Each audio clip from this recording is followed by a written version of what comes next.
Hello, good evening all. My name is Arvind.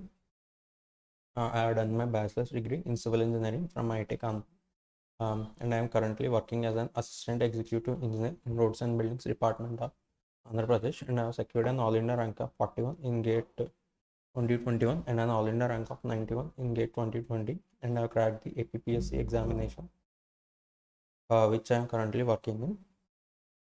Please join us on our Telegram channel, that is Unacademy MyGate CE, to avail the notification regarding the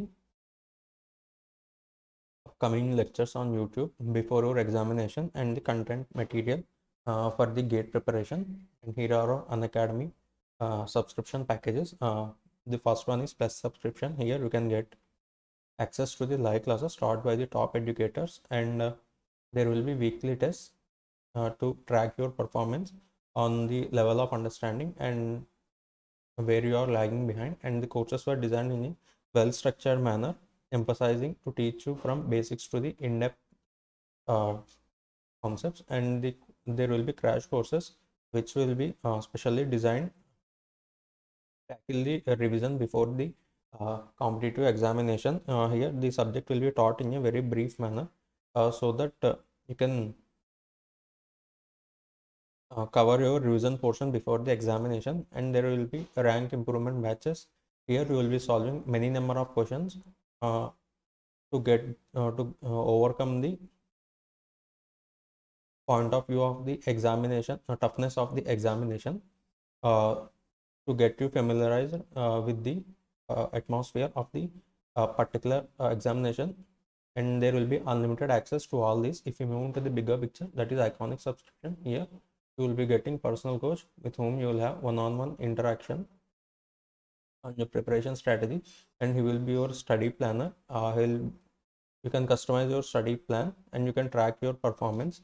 There will be study booster session to receive essential guidance via regular workshop and personalized test analysis. Get in-depth analysis of tests by section and question type. Preparatory study material, specialized notes and practice tests and all. There will be dedicated doubt clearing sessions from top educators from yourself. And here are the special class features. The classes will be live and interactive. Attend the live classes, participate in the live chat, and get your doubts cleared all during the class itself. Polls for the learners. Respond to the polls for a better understanding of your topic. There will be raise the hand option. You can talk to your educators in live classes and get your doubts resolved in real time. By clicking the bell icon, you won't miss a class. So you will be notified every time before the class. And there will be lecture notes available to revise, go through the concepts, and you can also revisit the recorded live class in order to understand any specific topics or any difficulty finding in some concepts and all. And you can access this anywhere and anytime. Okay, check out our brand new updates on the Unacademy Ask a Doubt feature, a faster and a better way to solve doubts. GATE and ESC, these were the new things that are included. You can upload up to 3 questions at a time. That is, when your first question is being answered by the educator, you can upload additional 2 questions, so that you don't have to wait till one is finished to ask the next one. And you can get your solutions in your preferred language. That is, you can choose Hindi, English, or in combination of both. And how will you do it? Just click the question which you have been facing difficulty to solve and copy the question and submit it to clear your doubt. And there will be live mentoring product, one-on-one live mentoring with all new iconic subscription. Experience the personalized learning like never before with our expert mentors. Discuss your doubts, clarify your concept, and enhance your exam strategy with just a click. Here are the Unacademy subscription packages. The Plus subscription, if you go for the 12 months, it will cost you around 2,704 rupees per month, or exactly. And the Iconic subscription will cost you 4,704 rupees per month.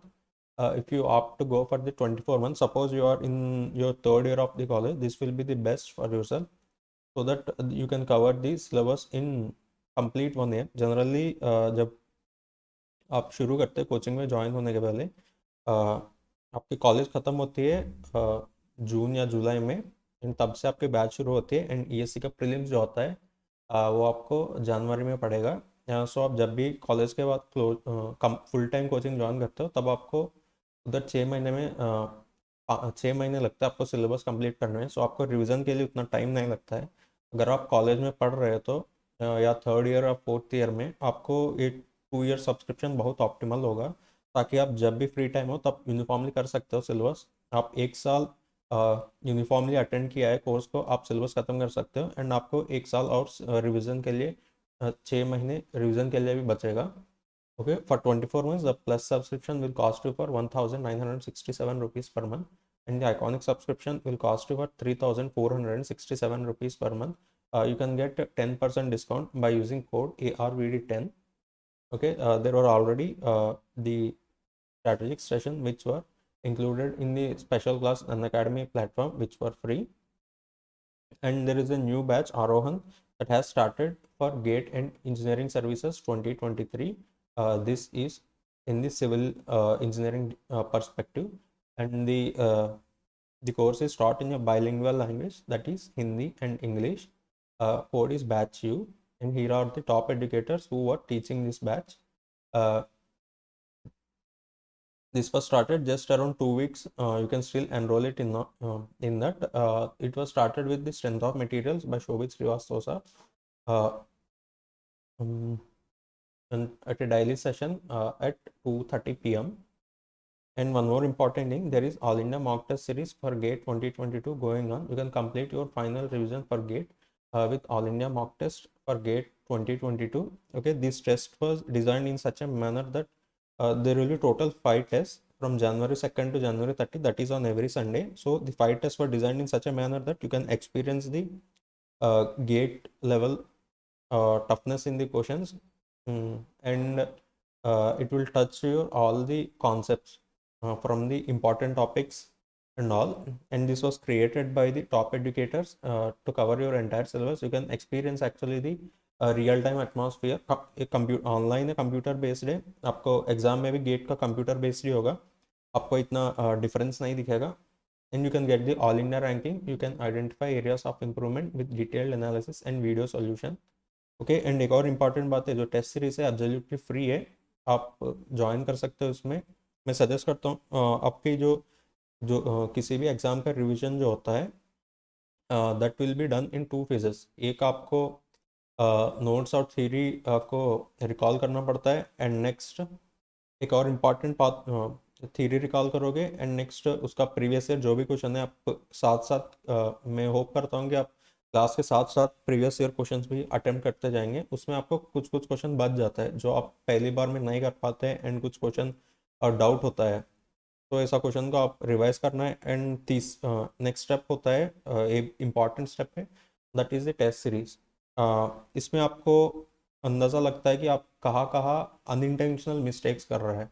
आप intentional mistakes जो करता है, मतलब ताकि आप कुछ formula में एक दो टर्म भूल गए, या फार्मूला याद नहीं है, कुछ कॉन्सेप्ट में क्लैरिटी नहीं है, वो सब आपका इंटेंशनल मिस्टेक्स हो गया। आपको क्वेश्चन करने में आपको पता मतलब आपको लग जाता है, अच्छा इसमें तो मैं थोड़ा वीक हूँ तो इसको रिवाइज करना है। लेकिन एग्जाम में अनइंटेंशनल मिस्टेक जो होता है, आप जैसा मान लो कि यूनिट्स कन्वर्शन में सिली मिस्टेक कर दिया, आप क्वेश्चन पढ़ने में नेग्लिजेंस कर दिया, उसने कुछ और यूनिट्स में पूछा है, आप कुछ और यूनिट्स में आंसर लिख दिया फ्लो में, तो ये सब अनइंटेंशनल मिस्टेक्स होता है। ये सब रेक्टिफाई करने के लिए टेस्ट सीरीज काफ़ी मेजर रोल प्ले करता है। सो मैं सजेस्ट करता हूँ कि आप टेस्ट सीरीज ज्वाइन कीजिए, हर एक टेस्ट दीजिए। आप फिक्र मत कीजिए कि जितना नंबर आ रहा है उससे फ़र्क नहीं पड़ेगा। आपको टेस्ट के बाद देखना है कि आपसे कितना क्वेश्चन गलती हुआ है, वो क्वेश्चन क्यों गलती हुआ है। अगर आपको टॉपिक की वजह से गलती हुआ, आप उसके नोट्स खोल लीजिए, देख लीजिए, उसके रिलेटेड क्वेश्चन सीखने के लिए कोशिश कीजिए। एंड अगर आप वो सिली मिस्टेक हुआ है, एक छोटा सा एक वाइट शीट लीजिए, आप उसमें लिख लीजिए। इस 5 टेस्टों में एक फॉर्मेट बना दीजिए आप, जो भी आपका अनइंटेंशनल मिस्टेक हुआ है, जो आपकी नेग्लिजेंस की वजह से या कुछ छोटी छोटी गलतियां हुआ है, वो सब आप एक नोट बना लीजिए उन सब के बारे में। 2-3 पेज का बनेगा 5 टेस्ट में, वो भी बहुत ज़्यादा है, 1-2 पेज में ही हो जाएगी। वो आप रिवाइज कीजिए, मतलब आप ध्यान दीजिए उसमें आप कहाँ कहाँ कर रहे हैं, एंड एग्जाम में आप अटेंटिव रहिए, वो सब पॉइंट्स आप याद करके जाइए मेन एग्जाम में। क्योंकि इसमें एक और चीज़ होता है कि गेट में क्वेश्चन अगर ऑब्जेक्टिव क्वेश्चन है उसका नेगेटिव भी होता है। अगर मान लो कि कोई बंदा है उसका कॉन्सेप्ट नहीं आता तो उसने छोड़ दिया, उसको 0 नंबर मिलेगा। एंड आपको क्वेश्चन आता है एंड आप नेग्लिजेंस की वजह से उस क्वेश्चन को गलत गलत कर दिया, तो आपको क्या हुआ, 0 नहीं, आपको माइनस 1/3 ऑफ द मार्क मिलेंगे। मतलब आप पीछे जा रहे हैं, जो बंदा उसको नहीं पढ़ के गया था उससे आप पीछे रह गए। तो ये सब अवॉइड करना है, इसके लिए टेस्ट सीरीज बहुत ज़रूरी होता है। Okay, next once again, boost your readiness for GATE CE 2022 with our top educators. Test series will be starting from this January 2nd, that is on every Sunday. These were the educators who were creating the test series. Please enroll, it is absolutely free. And हाँ, कल हम बात कर रहे थे कि ESC prelims जो है that is just 1 week after the GATE examination. तो आप जब प्रिपेयर कर रहे हो दोनों को माइंड में रख के तैयारी कर लीजिए, क्योंकि the way of asking the questions in GATE is completely different from the ESC। And GATE में जो है उसमें कम क्वेश्चंस आते हैं, टाइम अच्छा खासा मिलता है आपको। You will just able to you just need to answer 65 questions in 180 minutes। And आपको कैलकुलेटर भी अलाउड होता है, गेट कैलकुलेटर एक, लेकिन ESC में ऐसा नहीं होता है। आपको कैलकुलेशन रिक्वायर्ड क्वेश्चंस भी दिखेंगे। एंड कुछ क्वेश्चंस में फार्मूलास ऐसा होता है कि पावर्स ऑफ 3/4 एंड 5/4 भी हो सकता है। एंड आपको न्यूमेरिकल सॉल्व करने में आप अप्रॉक्सीमेशन करना टेक्निक्स थोड़ा आदत करना पड़ेगा। एंड हम पिछले क्लास में डिस्कस कर रहे थे कि पेपर को आप कैसे अटेम्प्ट करें ताकि आपकी आउटपुट जो है वो मैक्सिमाइज हो सके। देखिए आपकी नंबर जो बनता है उसमें कौन कौन सा इंपॉर्टेंट स्टेप्स होता है। आपकी कोई भी एग्ज़ाम क्रैक करने के लिए पहले आपको उस एग्ज़ाम का जो सिलेबस होता है वो आपको कंप्लीट करना है। तो आप कैसे कंप्लीट करोगे, आप खुद से पढ़ सकते हो या कोचिंग ज्वाइन कर सकते हो। कोचिंग में आपको लिमिटेड टाइम में ख़त्म करा देंगे सिलेबस एंड अच्छे से आपको समझा देंगे कॉन्सेप्ट्स एंड नोट्स। वहाँ पे जो बनता है that will be in A well structured manner. आप जब खुद से तैयारी करते हो उसमें एक ऐसा होता है कि आप अननेसेसरी टॉपिक्स को पढ़ लेते हो या कभी कभी नेसेसरी टॉपिक्स को इग्नोर कर लेते हो उसके साइज देख के। तो ये थोड़ा अनसर्टेनिटी होता है सेल्फ प्रिपरेशन में। एंड कोचिंग में क्योंकि वो एग्ज़ाम बेस्ड एग्ज़ाम पर्सपेक्टिव में पढ़ाते हैं तो उसमें डेफिनेट पॉइंट तक पढ़ाते हैं, मतलब जिसके लिए कितना चाहिए उतना ही पढ़ाते हैं लोग। तो मैं आप एज्यूम करता हूँ कि आप सब कोचिंग ज्वाइन कर रहे हैं। आपको क्या करना है, पहले टेस्ट की जो रिक्वायरमेंट है उसकी सिलेबस फिनिश करना है। तो आप क्या करेंगे, क्लास अटेंड करेंगे एंड उसके बाद आप नोट्स बनाना है क्लास में। नोट्स बनाने के बाद उसको क्लास के बाद एक बार नोट्स गो थ्रू करना है, पढ़ना है अच्छे से, कॉन्सेप्ट हर एक कॉन्सेप्ट को समझना है। आप वो कॉन्सेप्ट पढ़ लीजिए एंड आप खुद को एक्सप्लेन कीजिए। आप जितना इजीली अपने आप को कन्वे कर सकता है, मतलब आप उतना अच्छे से उस कॉन्सेप्ट को समझाए। तो make sure that you can explain it yourself in the most simplest way as possible. उसके बाद आपको उस एग्ज़ाम के रिलेटेड जो भी प्रीवियस क्वेश्चन है उस टॉपिक का रिलेटेड वो तुरंत आप सॉल्व कर लीजिए, क्योंकि उस कॉन्सेप्ट में जो भी ट्रिकी ट्रिकी या कुछ जहाँ पे कुछ कुछ कंफ्यूजन है आपको वहाँ पे आइडेंटिफाई हो जाएगा। मतलब आप इस टाइप ऑफ क्वेश्चन, इस कॉन्सेप्ट पर रिलेटेड क्वेश्चन अटेम्प्ट करने में आप डिफ़िकल्टी फेस कर रहे हो या कंफ्यूजन कुछ फील कर रहे हो। सो आपको साथ साथ जो भी, अगर गेट एग्जाम है तो गेट का प्रीवियस ईयर लगा लीजिए। एंड आप ESC के लिए तैयारी कर रहे हो तो ESC का प्रीवियस ईयर लगा लीजिए। अगर आप थोड़ा पहले ज्वाइन कर लिया तो आपको 6 घंटे की क्लास होती है जो भी कोचिंग में। अगर आप थोड़ा सा पहले ज्वाइन करते हो तो आप क्लास के बाद 1-2 घंटे नोट्स, मतलब 2 घंटे लगेगा आपको नोट्स पलटने में, मतलब अच्छे से थ्योरी पढ़ के एंड नेक्स्ट फार्मूलाज जो भी है वो सब अंडरस्टैंड एंड बाय हार्ट करने के लिए 2 घंटे प्रोसेस होती है। अच्छे से किया तो आप, तो सब्जेक्ट वाइज भी डिपेंड करता रहता है। नेक्स्ट उसके बाद आपको करना है वो सब क्लास में जो पढ़ा हुआ है वो सब पढ़ने के बाद आपको उसके related previous year question solve करना है। मान लीजिए कि गेट है तो गेट या ESC है तो ESC, दोनों हो सकता है। दोनों सॉल्व करने के लिए आप कोशिश कीजिए, उसके लिए भी आपको एक्स्ट्रा 2-3 घंटे की टाइम लगेंगे। आपको कितना रोज़ क्लास के बाद आपको, अगर आप सीरियसली कुछ अचीव करना चाह रहे हो तो रोज़ आपको क्लास के बाद 4-5 घंटे मतलब डेडिकेट करना पड़ेगा प्रिपरेशन के लिए। कंपटीशन ज़्यादा होता है क्योंकि आप जितना यूनिफॉर्म और डिटर्मिनेट रहता है उतना अच्छा रहता है इस एग्ज़ाम में। तो हो गया, आपकी क्लास खत्म होने के बाद रिवीजन शुरू करते हैं। रिवीजन में आपको क्या करना है कि नोट्स जो है उसको एक बार पूरा फिर से पढ़ना है, एंड उसके पढ़ने के बाद आपको एक शॉर्ट नोट्स बनाना है। ओके, हर एक सब्जेक्ट का आप बनाने के लिए कोशिश कीजिए, क्योंकि एग्ज़ाम के पहले जो होता है आपको फिर से सारे फार्मूला या कुछ इंपॉर्टेंट जो थ्योरी में पॉइंट्स है वो सब देखना पड़ता है। एंड आप जब नोट्स खोलते हो ना, उसको एलाबोरेट करके लिखा जाता है नोट्स में, मतलब उसको थोड़ा एक्सपैंड करके लिखा जाता है ताकि आप अच्छे से समझ सके उसको, मतलब थोड़ा थ्योरी में एग्जाम्पल दिया जाता है कुछ, एंड नेक्स्ट प्रैक्टिस प्रॉब्लम्स में दिया जाता है, उसका भी एक्सप्लेनेशन दिया जाता है। वो सब एक्स्ट्रा मैटर होता है। अगर आप एक बार समझ लिया तो वो सब आपको फिर से पढ़ने की ज़रूरत नहीं होती। तो आप तो क्या करते हैं, कॉन्सेप्ट को सिंपलेस्ट फॉर्म में लिखते हैं, एंड नेक्स्ट उसकी इंपॉर्टेंट फार्मूलाज जो है वो लिखते जाते हो। सो आपको कंप्रेस करना है उस क्लास नोट्स को रिवीजन के टाइम। एंड उसके बाद जब आप पहली बार जो प्रीवियस ईयर सॉल्व कर रहे थे आप, उसमें आपको सारे क्वेश्चन नहीं बनते हैं। मोस्ट प्रॉब्ली एवरेज स्टूडेंट के बारे में बता रहा हूँ। आप ठीक ठाक एवरेज स्टूडेंट हो, आपसे क्लास के बाद आपसे आधा question 60% of the question you can solve from the previous year, and जो भी 40% जो है वो कॉन्सेप्ट आपको अच्छे से समझ नहीं आया तो उसके वजह से नहीं बनता है। एंड कुछ क्वेश्चंस होते हैं आपके क्लास में नहीं देखते हो उस थ्योरी में, क्योंकि ईएससी का जो सिलेबस होता है काफ़ी ज़्यादा होता है। कभी कभी वो लोग out of the box syllabus पूछ लेता है। अगर क्लासेस में आपको सब कुछ पढ़ाएंगे तो सिलेबस तो ख़त्म नहीं होगा एग्ज़ाम के टाइम के पहले। तो आप जो डिटर्मिनेट टॉपिक्स है वो कवर करेंगे, एंड एक्स्ट्रा टॉपिक आप जो आता है आपको प्रीवियस ईयर से कुछ सेपरेटली लिखना पड़ेगा नोट्स पे, उसका जो भी रिलेटेड आप थ्योरी देख रहे हो तो क्वेश्चंस में। ओके, नेक्स्ट जो बचा हुआ क्वेश्चन है उनको आप फिर से वापस रिवीजन करना है शॉर्ट नोट्स बनाने के बाद। ये आपका प्रोसेस हो गया, एंड उसके बाद आपको टेस्ट सीरीज देना है। एंड ये रिवीजन तक आपका जो होता है, क्लास अटेंड करना, नोट्स पढ़ना, फिर उसको शॉर्ट रिवीजन करना, शॉर्ट नोट्स बनाना, एंड उसका प्रीवियस ईयर क्वेश्चन में रिवीजन करना, ये सब एक स्टेप होता है आपके प्रिपरेशन में। ओके, एंड नेक्स्ट स्टेप आता है एग्जाम में आप कैसे अटेम्प्ट कर रहे हो, मतलब आपके पास जितना नॉलेज आपने सीखा है पूरा साल मेहनत करके, आप उसको प्रेजेंट कर पा रहे हैं कि नहीं।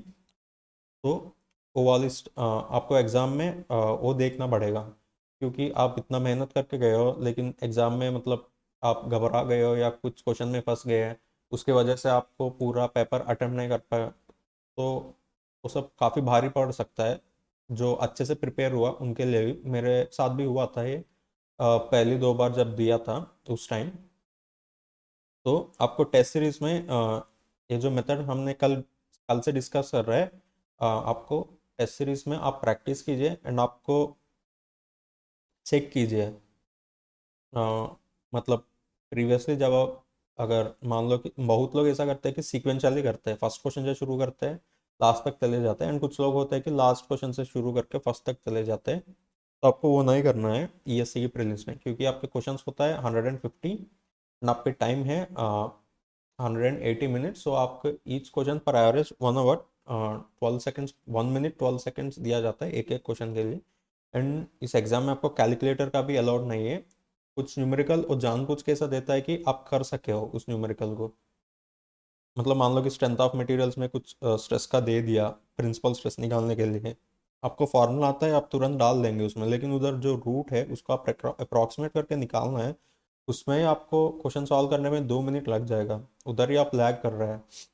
तो एक क्वेश्चन ऐसा बनाते हैं कि ताकि वो लोग डिफरेंस क्रिएट कर सके।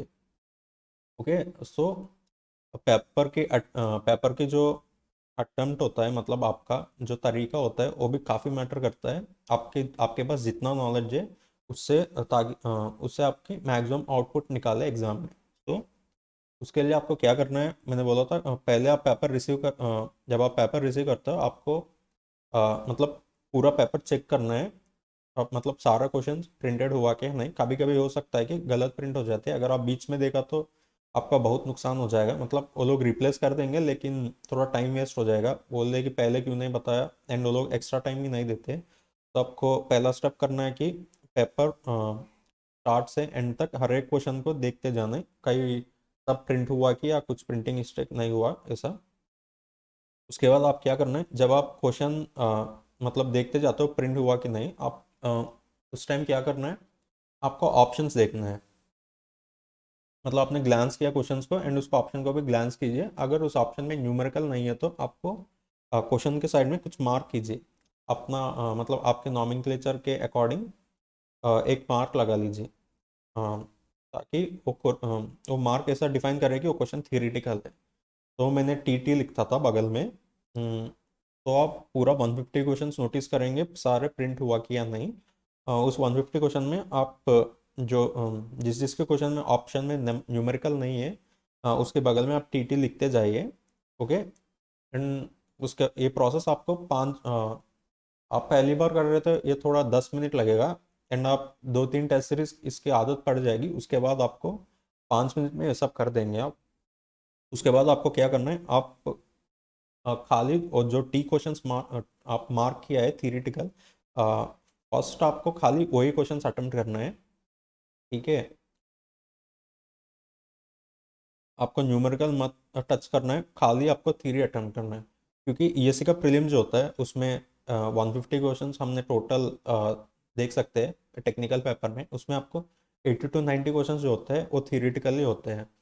एंड उसको आप अटेम्प्ट करने में आपको आधा से ज़्यादा, मतलब 1 मिनट, एवरेज 1 मिनट में आपको 80 या 90 क्वेश्चन सॉल्व हो जाएंगे, मतलब 1.5 आवर में you will finish around 60% of the paper.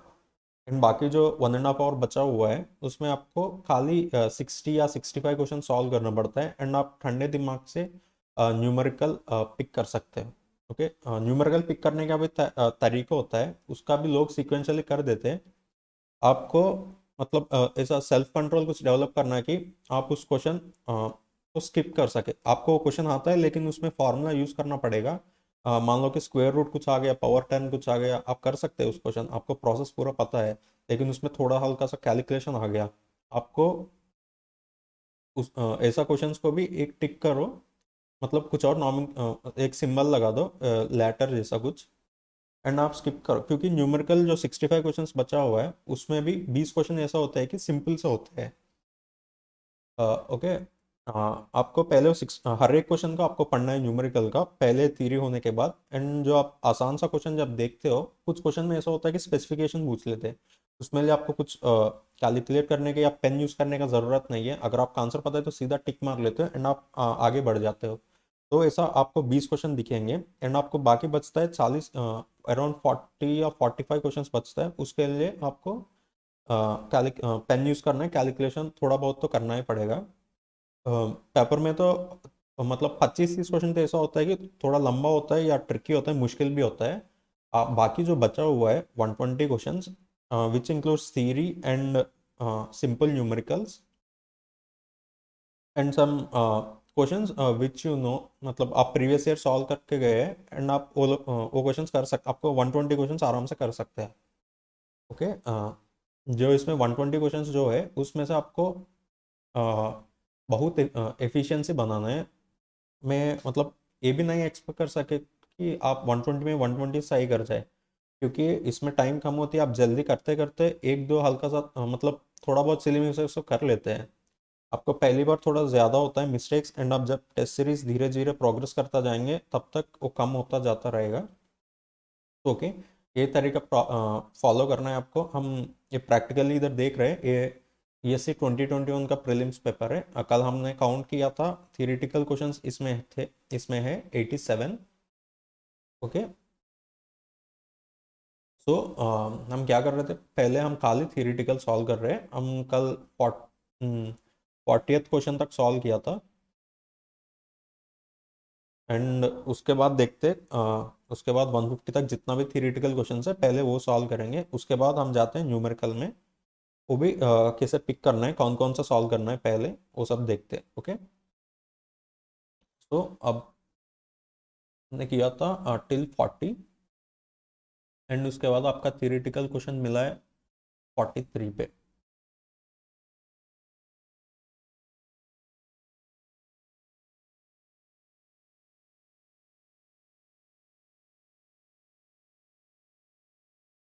So okay, अब तक आपने लग रहा है पढ़ लिया। अब शुरू करते हैं। Which one of the following is correct assumption of Rankine's theory. तो इसने पूछा कि करेक्ट अजम्पशन, वो अंडरलाइन कीजिए आप। एक जो है soil mass is infinite, soil mass is non homogeneous, soil mass is cohesive, and the ground surface is a plane which may be horizontal or inclined. Okay, ये जो पहला पॉइंट है इसका एजम्पशन होता है soil mass is semi infinite, मतलब एक एक डायमेंशन में इन्फिनाइट मास है, एक डायमेंशन में लिमिटेड है, जो कि वर्टिकल डेप्थ जो है दैट इज लिमिटेड, एंड बाकी जो डायरेक्शन है that will be infinite. So पहला पॉइंट गलत है, and B is soil is homogeneous, assumption homogeneous होता है, so this is also not correct. Rankines जो है that will be used for poisonless soils. Coulomb's theory will be used for Coulomb's नहीं, Bell's equation कुछ आता है that will include quasi soils also. And next दिया है the ground surface is plane which may be horizontal or inclined. Yeah, this is correct. So अपना option होगा D. And theory में जब आप पढ़ते हो एजम्पशंस होता रहता है, मतलब उस प्रोसेस का, जैसा कि आप ओपन चैनल फ्लो पढ़ रहे हो उसमें हाइड्रोलिक जंप का क्या क्या एजम्पशंस मानते हैं, मतलब floor is horizontal, pressure is hydrostatic before and after the jump. Assumptions जो है वो आप स्ट्रेस करके पढ़ लीजिए, उसी से मतलब 10 क्वेश्चन तो एजम्पशन से ही पूछ लेता है सीधा सीधा। अगर ये आप मतलब मेमोराइज कर दिया तो ये सब आपके लिए one line one word answers बन जाएंगे, आप सीधा क्वेश्चन देख के ही लगा सकते हैं इसको। एंड इस क्वेश्चन में जब पढ़ रहे थे करेक्ट एजम्पशन है ना वो आप अंडरलाइन कर लो, कभी कभी पूछता है इनकरेक्ट एजम्पशन। ओके, तो पहले आपको वो वर्ड कीवर्ड अंडरलाइन करना है, फिर आप आंसर्स में जाइए। एंड ये क्वेश्चन भी आप 1 मिनट में कर सकते हैं। एंड नेक्स्ट आप जाते हैं 45th क्वेश्चन पे, नेक्स्ट थ्योरी।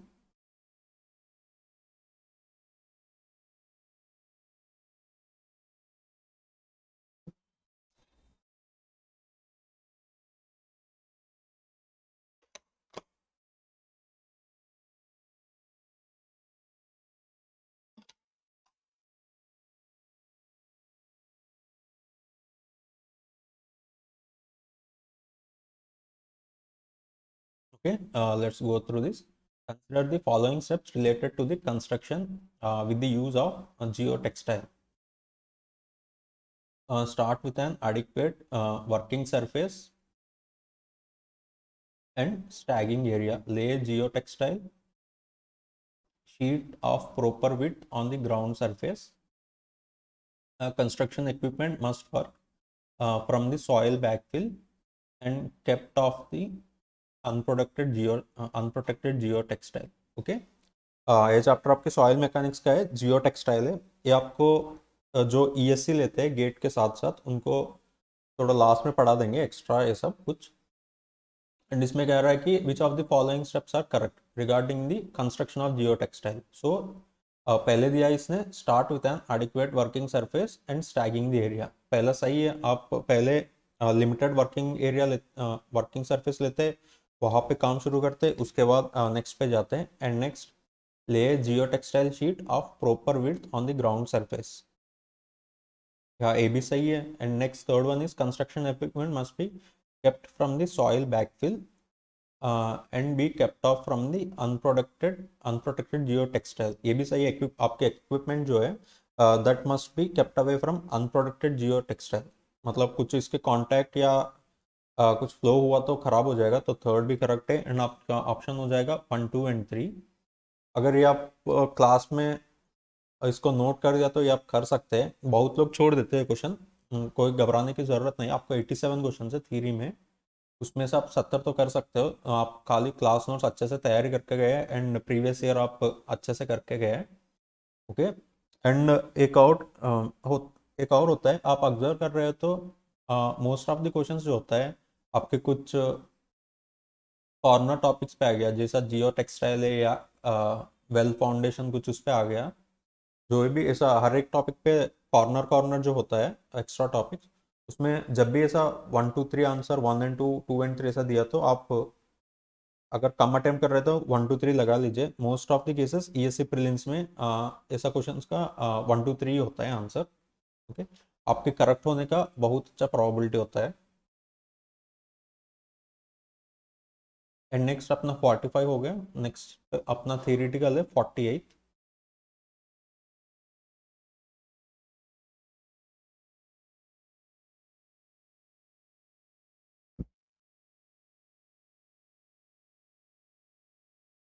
पढ़ लीजिए एक minute.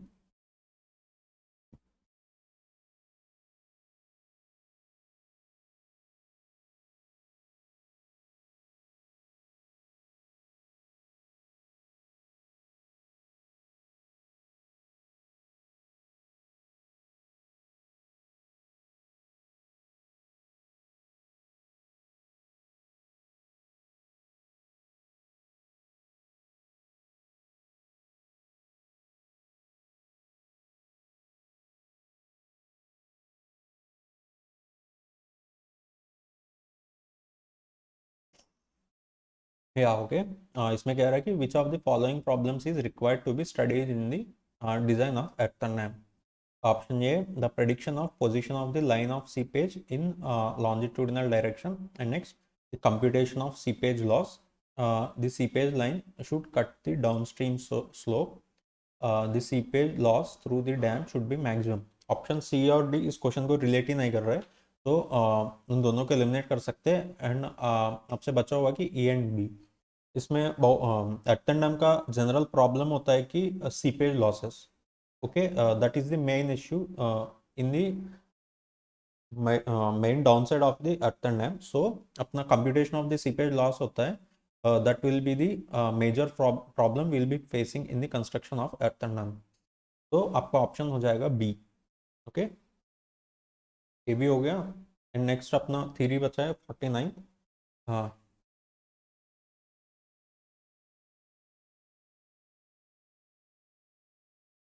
okay, which of the following is not an instrument for setting out the right angles?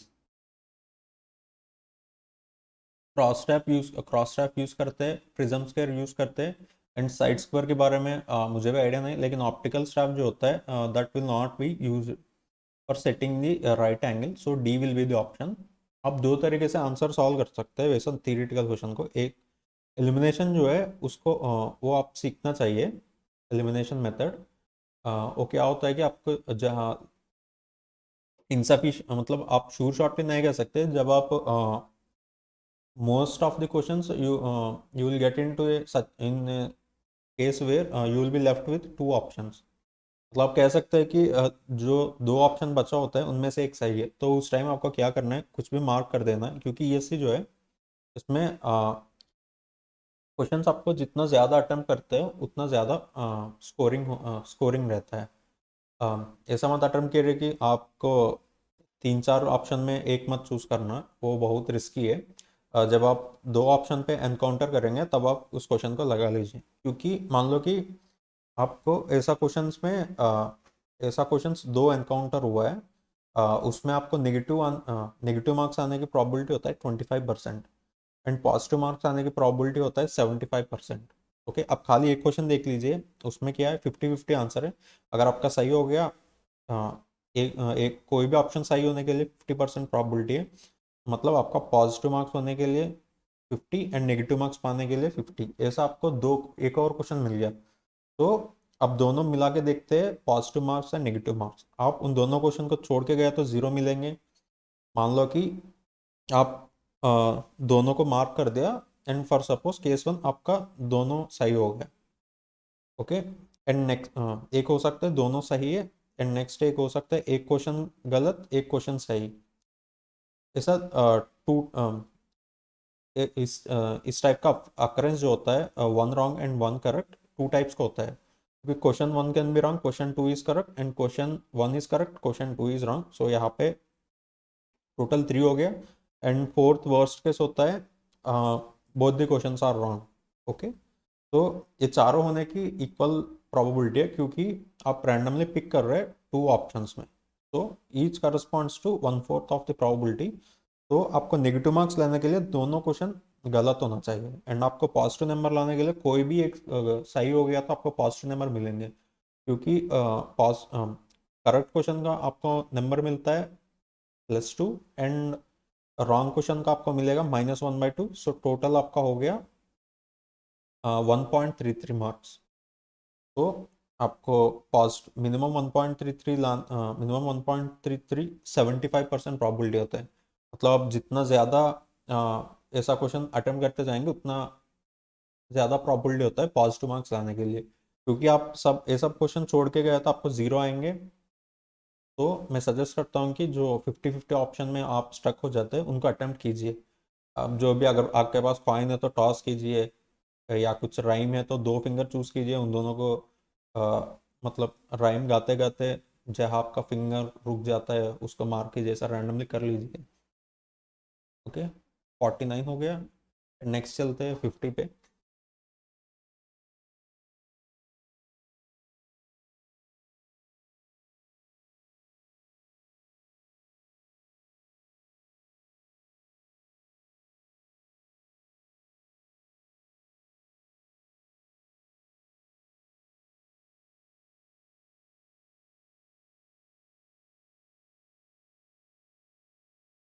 Okay, let's see which of the following is correct for prismatic compass.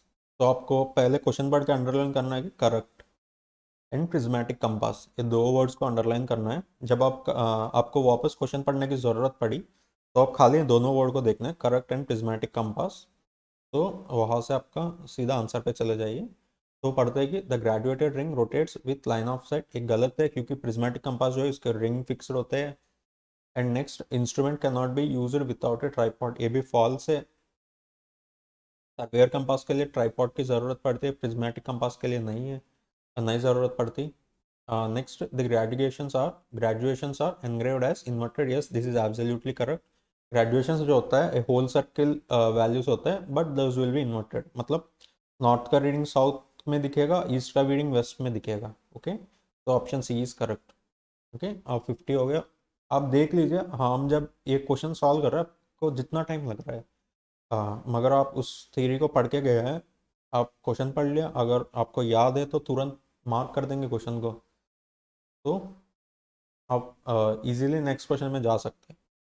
तो आपको हमेशा ये follow करना है कि पहले जो भी है आप थ्योरी क्वेश्चंस मार्क कीजिए, पहले 5-10 मिनट दे दीजिए पेपर के शुरुआत में, आप थ्योरी क्वेश्चंस मार्क कीजिए, बस आप पहले थ्योरी क्वेश्चंस को अटेम्प्ट कीजिए। ओके, इतना बहुत आराम भी मत करना, आप थोड़ा यूनिफॉर्म पेस में थ्योरी क्वेश्चंस को पहले अटेम्प्ट कीजिए। आपको मैक्सिमम 1.5 आवर में आपको more than 50% of the paper will be complete, around 60% of the paper will be completed है आपको। क्योंकि पेपर में बता रहा हूँ अराउंड 60% थियरिटिकल क्वेश्चन से दिखेंगे। सो आपको 1.5 आवर के अंदर ही कंप्लीट हो जाएगा ये सारे।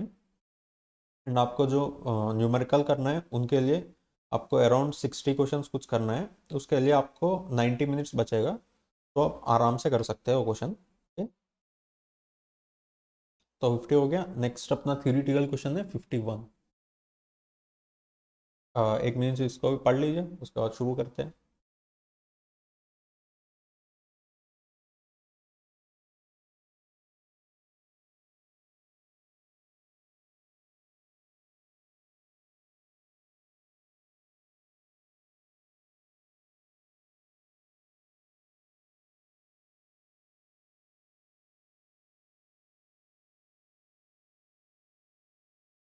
या इधर दे क्वेश्चन में क्या पूछा गया है, magnetic declination at a place is the horizontal angle between, ये तो डायरेक्ट क्वेश्चन है, बेसिक है।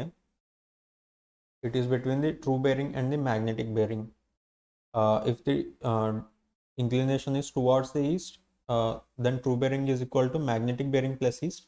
True bearing is equal to magnetic bearing minus west. Minus symbol आता है जब वो वेस्ट साइड डिक्लिनेशन दिखाती है, एंड प्लस सिंबल आता है अगर वो ईस्ट की तरफ डिक्लिनेशन दिखाती है। इस सर्वेइंग में कंपास वाली चैप्टर में है। आप ये आधे मिनट में ख़त्म कर सकते हैं। एंड आप बबलिंग करने में एक और बात याद रखना, बहुत लोग ऐसा करते हैं कि बबलिंग लास्ट में करने के लिए सोचते हैं, वो मत कीजिए आप, वो रिस्की होता है काफ़ी। मतलब आप इन्वॉल्व हो जाते हो पेपर सॉल्व करने में ही, आपको लास्ट में पता नहीं चलता कि कितना टाइम बचा है। तो आप साथ के साथ बबलिंग कीजिए। अगर आप साथ के साथ नहीं करना चाह रहे तो 3-4 क्वेश्चन के बाद बबलिंग कीजिए। आप मतलब वेट मत करना कि पूरा सॉल्व करने का, मतलब पूरा पेपर अटेम्प्ट करने के बाद एंड के 10-15 मिनट बबलिंग करता हूँ, आपको बबलिंग करने में 10 मिनट बस चले जाते हैं, तो आप उसके साथ साथ ही कर, मेरा एडवाइस है कि उसके साथ साथ कर देना है। या अगर वो आपको साथ साथ करना मतलब रिस्की लग रहा है, तो आप पेपर का एक पेज में जितना क्वेश्चन है, मतलब इस पेज में आप देख सकते हैं 1 2 3 4 5 6 7 8 8 क्वेश्चन है। तो जैसे मान लो कि आप पहली स्टेप में थियरिटिकल क्वेश्चन कर रहे हैं, तो थियरिटिकल कितना है 1 2 3 4 5। तो 5 थ्योरी अटेम्प्ट करने के बाद इस पेपर का जो करस्पॉन्डिंग क्वेश्चंस है उनको मार्क कीजिए, उसके बाद नेक्स्ट पेज पढ़ लीजिए। ओके। आप कभी कभी मिस कर देते हो जब आप थोड़ा लेट बबलिंग करना शुरू करते हो, जब आप मिस कर देते हो तो आप फालतू में आप क्वेश्चन, आप नंबर छोड़ रहे हैं जो आपको आता है, एंड आप आ सकते हो उनको आपकी अनइंटेंशनल एरर्स की वजह से छोड़ रहे हैं। तो मेरा एडवाइस है कि साथ के साथ बबलिंग भी कर देना है। ओके।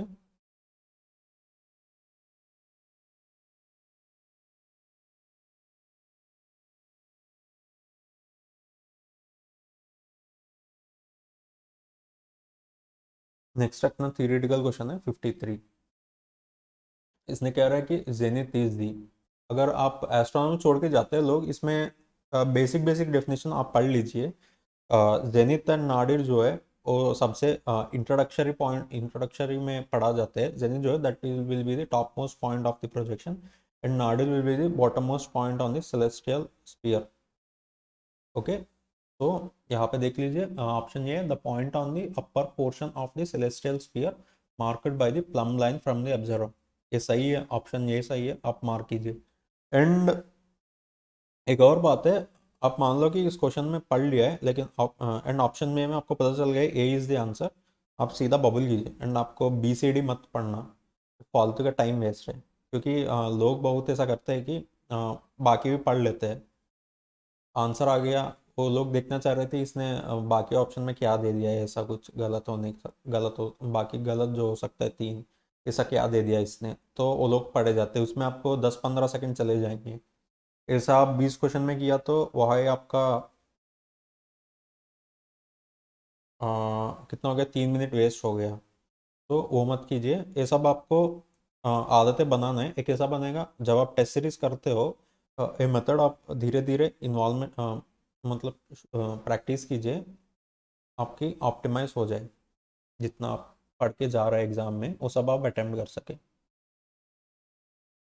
तो 53 हो गया, नेक्स्ट पेज में चलते हैं।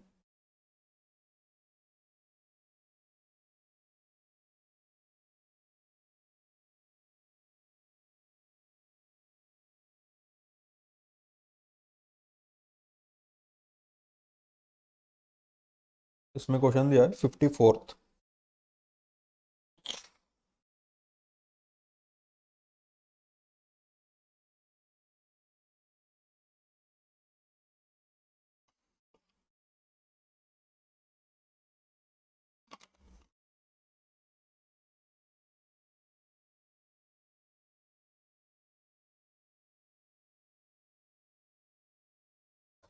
हो गए, इसमें क्या पूछ रहे हैं, विच of the following statement is not correct for remote sensing. Okay, यहाँ पे आपको पहले अंडरलाइन करना है नॉट करेक्ट। यहाँ पे लोग गलतियाँ कर देते हैं बहुत। अगर आप मान लो कि इसको रिमोट सेंसिंग पढ़ लिया, नॉट नॉट वाली वर्ड जो है उस पर ध्यान नहीं दिया, सो आप पहले ऑप्शन पढ़ते हो इट रिक्वायर सोर्स, या रिमोट रिमोट सेंसिंग जो है इसके लिए सोर्स की ज़रूरत पड़ती है।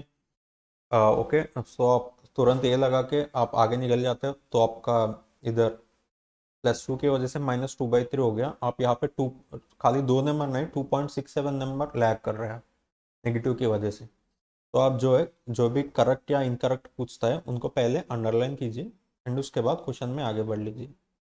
इसके लिए हाँ 1-2 सेकंड वेस्ट हो जाएगा, लेकिन जो कि आप 100% आपका जो नॉलेज में है उस क्वेश्चन, तो आप 100% उसको सही करोगे। तो that will be the best for this.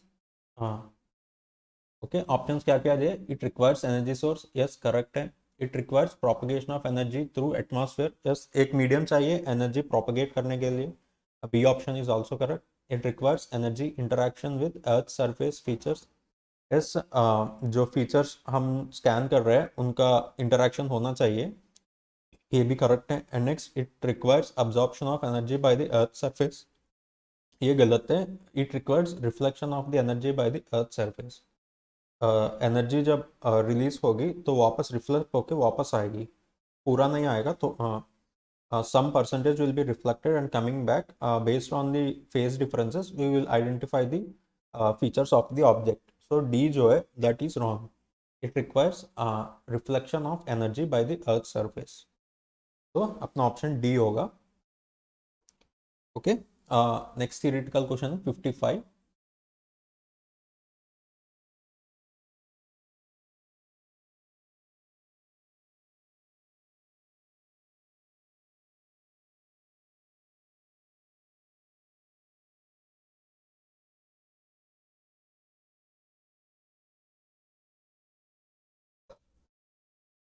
Okay, let's see. Energy in remote sensing deals with which region of electromagnetic spectrum?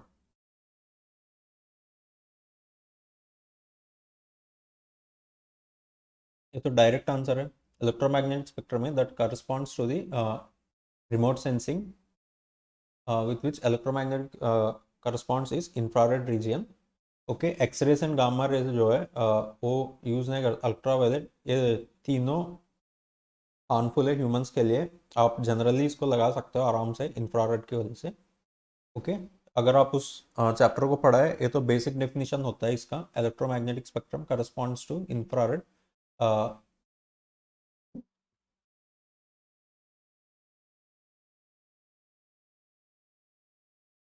Next theoretical है 56. आप पढ़ लीजिए, इसके बाद शुरू करते हैं.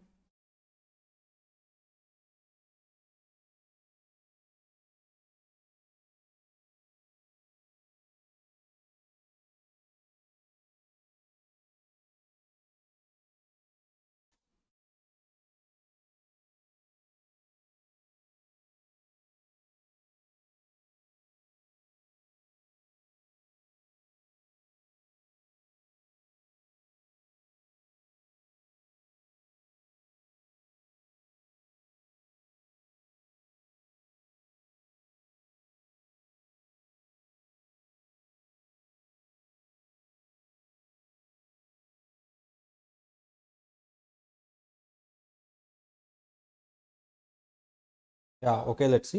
Consider the following statement related to the classification based upon the object of the survey. Okay. में स्टेटमेंट्स दिया गया है कि पहला है, एंड इसमें कुछ लास्ट लाइन आप पढ़ लीजिए पहले स्टेटमेंट्स पढ़ने से पहले. Which of the following statements are correct. Correct को आप अंडरलाइन कीजिए एंड उसके बाद स्टेटमेंट्स पे जाइए. पहला बोल रहा है कि archaeological surveys for unearthing relics of antiquity. This is right. Archaeological surveys जो है वो पुराने जो चीज़ें है उस पर एंटिक चीज़ें जो है वो निकालने के लिए वो लोग मतलब काम करते हैं. एंड नेक्स्ट दूसरा पॉइंट है geological surveys for determining the different strata of earth crust. ये भी सही है. Mine surveys for exploring the mineral wealth such as gold coal etcetera. ये भी सही है. तो आपका ऑप्शन हो गया 1 2 एंड 3. ए बहुत ईजी क्वेश्चन है. ओके. तो आप इसको सॉल्व करने में जितना टाइम आपको पढ़ने में लगता है उतना ही लगता है ऑप्शन मार्क करने में. आप ऑप्शन देखने का भी जरूरत नहीं है, खाली 1 2 3 पे जाना है. एंड नेक्स्ट क्वेश्चन अपना दिया है 60.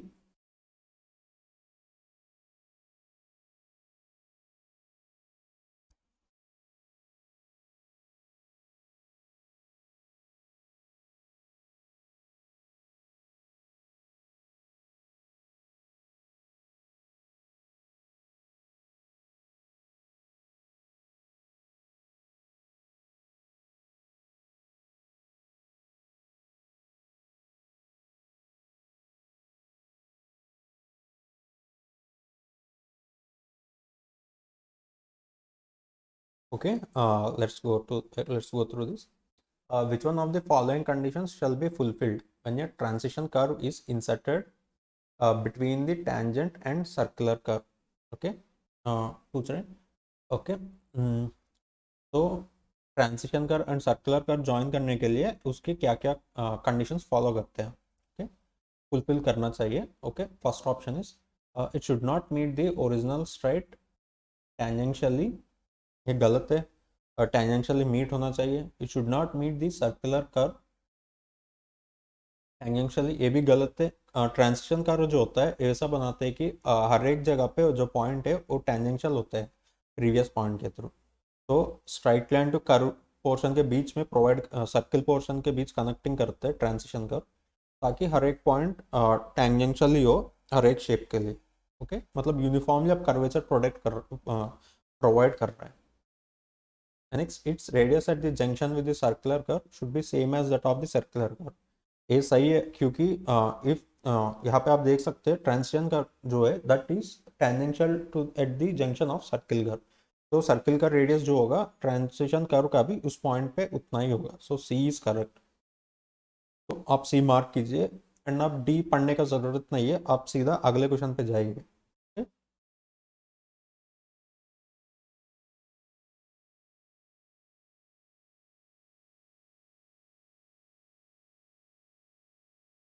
Next question is 61।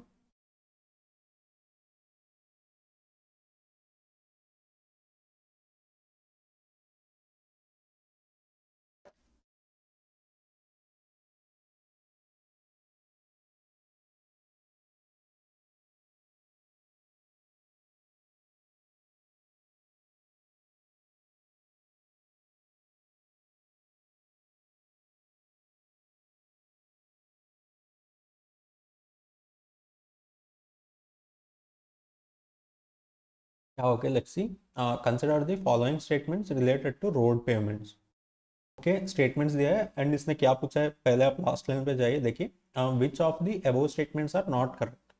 यहाँ पे पूछा है which are not correct. Okay, वो अंडरलाइन कीजिए एंड अब चलते हैं स्टेटमेंट्स पे। ये कह रहा है कि first one is deflection measured near cracks और normally much slower than the measurements in non distressed zones. ये गलत है, क्योंकि क्रैक्ड जोन जो होता है that will have less flexibility modulus, क्योंकि वहाँ पे डेप्थ जो होता है वो डिक्रीज होता जाता है। सो वहाँ पे ज़्यादा डिफ्लेक्शन हो जाती है, वहाँ पे स्टिफनेस कम होता है तो डिफ्लेक्शन भी ज़्यादा होता है। So one point is not correct. वो ये जो क्वेश्चन पूछ रहा है नॉट करेक्ट पे सेटिस्फाई करते हैं। तो आप नीचे जाइए, वन ऑप्शन किस किस पे है, ए बी डी तीनों में वन ऑप्शन है, सी में नहीं है, तो आप सी पहले उसको एलिमिनेट कर दीजिए। एंड नेक्स्ट इसने पूछ रहा है कि deflection measurements near longitudinal joint, transverse joints or corners are higher than those at mid slab of concrete pavement। ये बिल्कुल सही है। क्योंकि आप जनरली आप देख सकते हो सिंपली सपोर्टेड और कैंटिलीवर बीम में सेम लोड अप्लाई कर रहे हो तो इस पर डिफ्लेक्शन ज़्यादा होती है। कैंटिलीवर बीम जो है वहाँ पे डिफ्लेक्शन ज़्यादा होती है। ओके, तो दिस पॉइंट सिमिलर सिचुएशन पे लॉन्गिट्यूडनल जॉइंट और ट्रांसफर जॉइंट वहाँ पे एंड होते हैं, वहाँ पे रोड डिसकंटिन्यू हो जाते हैं एंड वो गैप के बाद फिर से कंटिन्यू हो जाती है। ओके, तो सेकंड पॉइंट इज करेक्ट। लेकिन यहाँ पे हमको नॉट करेक्ट ऑप्शन पूछा था, तो इस पे हम सेकंड ऑप्शन जो पढ़ा है वो एलिमिनेट कर सकते हैं। फर्स्ट ऑप्शन पढ़ने के बाद हम कंक्लूड किया कि ए बी डी में एक आंसर होगा एंड सेकंड ऑप्शन नहीं होना चाहिए, तो ए को एलिमिनेट कर सकते हैं एंड बाकी बचा है बी। बी में स्टेटमेंट टू नहीं दिया है, so B can be the answer. D देखते, डी में सेकंड स्टेटमेंट दिया हुआ है not correct but it is correct, so D can not be the answer. So now we are left with B, 1 and 3 is our answer. So आप बाकी तीसरा और चौथा स्टेटमेंट पढ़ने का जरूरत ही नहीं है। ओके, अगर आप पहले दो केस में आप जज कर पा रहे हैं तो you can solve the question without even reading it completely। Okay, तो हम ये देख रहे हैं कि पहले मैंने बता रहा था ना, आप शुरुआत वाला लाइन पढ़ लीजिए एंड उसके बाद सीधा आखिरी वाला लाइन पढ़ लीजिए। तो यहाँ पे क्या हो रहा है कि आप आखिरी लाइन पढ़ने के बाद नॉट करेक्ट मेंशन किया है, तो आप पहले दो पढ़ के इसको खत्म कर दिया क्वेश्चन को। अगर आप वो लाइन नहीं पढ़ते हो, आप क्या करते हैं, पहले आप चारों स्टेटमेंट्स पढ़ते हैं एंड आप लास्ट लाइन में आते, फिर देखते हैं कि which of the following statements are not करते हैं, फिर रिकॉल करते हैं कि चलो स्टेटमेंट्स 1 2 3 4 में क्या क्या नहीं सही है। तो उस प्रोसेस में क्या होता है, आप फिर से भूल जाते हो 1 2 3 4 एग्जैक्टली क्या क्या है। तो उस साइकिल में आप फिर से उन चारों को पढ़ना शुरू करते हैं। सो यहाँ पे आपको एक्स्ट्रा बार भी पढ़ना पड़ रहा है। सो यहाँ पे 15 20 सेकेंड एक्स्ट्रा कंज्यूम हो रहा है, तो that was not ideal. Okay, आपको हर एक क्वेश्चन को आप मिनिमम टाइम में आपको बेस्ट एक्यूरेसी से आंसर निकालना है। तो आपको स्टेटमेंट्स क्वेश्चन में क्या करना है, पहला लाइन पढ़ लीजिए, वो दिया होगा, नॉर्मली देता है कंसिडर द फॉलोइंग स्टेटमेंट जैसा कुछ। लास्ट लाइन पढ़ लीजिए क्या पूछ रहे हो, नॉट करेक्ट पूछ रहे हैं या करेक्ट पूछ रहे हैं, ओके। फिर इसके बाद आप स्टेटमेंट्स पढ़ लीजिए। आप नॉट करेक्ट जो है वो टर्म को आप याद कर सकते हो चारों स्टेटमेंट्स पढ़ने के टाइम। लेकिन ये चारों जब आप लास्ट लाइन पढ़ते हो तब आपको चारों स्टेटमेंट्स नहीं याद होता है, फिर से आपको पढ़ना पड़ता है, क्योंकि यहाँ पे दिया है काफ़ी लेंदी लेंदी दिया है conditions, okay. So what we have to do is first study what he is asking before going into the statements, okay. तो 61 हो गया, नेक्स्ट हम चलते हैं 62 पे।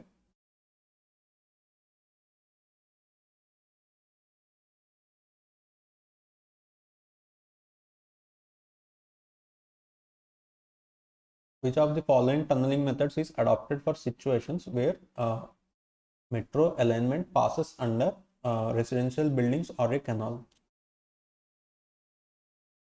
इसमें ट्यूब टनलिंग यूज करते हैं। ये लॉजिकल एक्सप्लेनेशन कुछ नहीं है, आपको मेथड्स पता होना चाहिए। हार्ड रॉक के लिए क्या यूज करते हैं, सॉफ्ट सॉइल के लिए क्या यूज करते हैं। हार्ड के लिए जैसा हेड एंड बेंच मेथड जैसा होता है, सॉफ्ट के लिए शील्ड मेथड होता है। एंड ये जो अंडर रेसिडेंशियल एरियाज और ऑलरेडी एग्जिस्टिंग रूट्स के अंडर बनाने हैं तो ट्यूब टनलिंग मेथड यूज करते हैं। तो अगर आप आ गया तो सीधा आंसर लगा सकते, नहीं आए तो वहाँ पे आपको तुरंत स्किप कर देना है, क्योंकि आपको सॉल्व करना है 150 क्वेश्चंस तक। जितना भी थ्योरी है वो सब आप पहले उनको खत्म करना है। उस क्वेश्चन में आपको ऐसा आधे से ज़्यादा क्वेश्चंस होते हैं कि आप तुरंत देख के ही आंसर लगा सकते हो, पहले आप उन सबको फिनिश करना है। अब जो भी डाउट है, कुछ नहीं आता है, उनको छोड़ देना है। एंड जो डाउट क्वेश्चन लग रहा है आपको 50-50 या थोड़ा सा कंफ्यूजन हो रहा है, उनको एक टिक कीजिए लेटर जैसा, उनको ऐसा आप अपने आप को एक सिंबल बना लीजिए कि वो सिंबल देखते ही आपको लगेगा कि अच्छा इसको मैंने बाद में करने के लिए छोड़ दिया है। तो ऐसा सिंबल कुछ बना लीजिए, लेटर या आफ्टर वर्ड्स ऐसा कुछ, okay.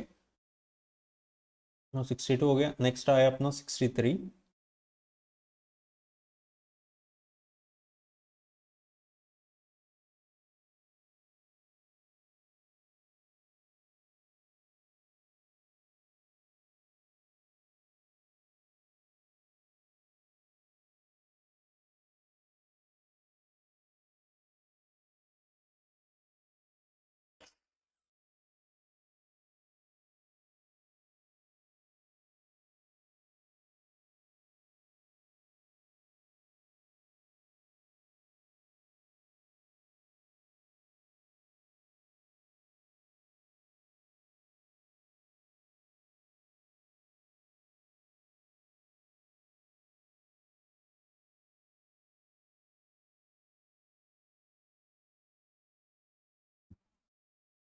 Okay, now let's go into this. पहले बता रहा है कि कंक्रीट स्लीपर्स आर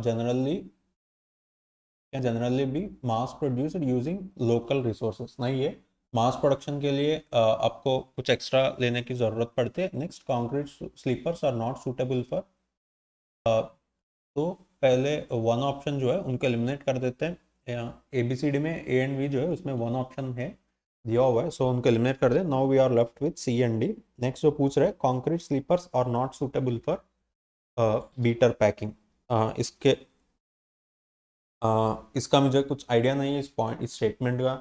तो मैं क्या करता हूँ, मेरे पास क्या बचा है, सी डी है। सी डी ऑप्शंस को क्या, फोर्थ स्टेटमेंट जो है वो डिफर कर रहा है, तो अब सीधा फोर्थ पे जाते हैं। थ्री पढ़ने की जरूरत नहीं है, थ्री ए बी में एलिमिनेट हो गया था। नेक्स्ट आप फोर्थ में जाइए, concrete sleepers have no scrap value. Yes, exactly correct है। कंक्रीट को आप फिर से, स्टील जो है उसको आप मेल्ट करके फिर से आप उसको रीयूज कर सकते हैं, कंक्रीट के ऐसा नहीं कर सकते, डिसमेंटल हो जाते हैं पूरा। So fourth option is also correct, और answer will be 2 and 4, okay. तो आप खाली 1, 2 and 4 स्टेटमेंट पढ़ा है, उसी से डिसाइड हो गया। थ्री हमने स्किप कर दिया, जरूरत ही नहीं पड़ा, okay.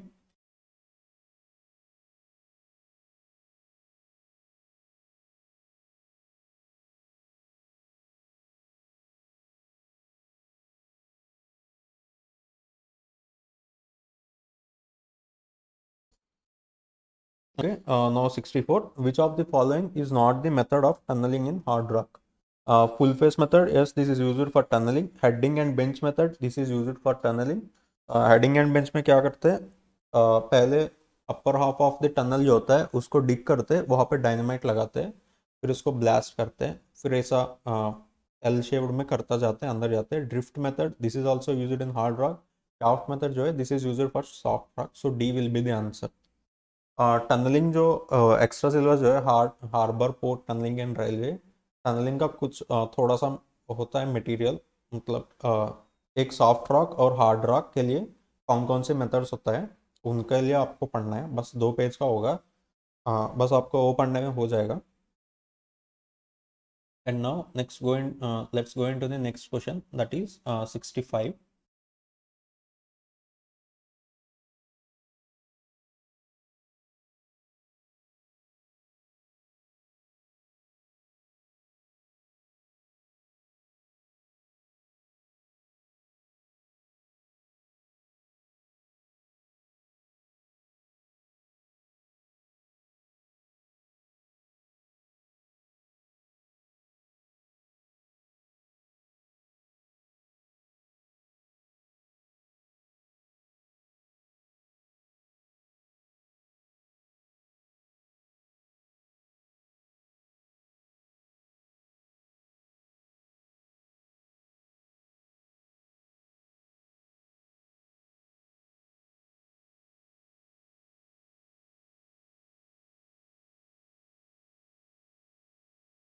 Okay, now let's go into this.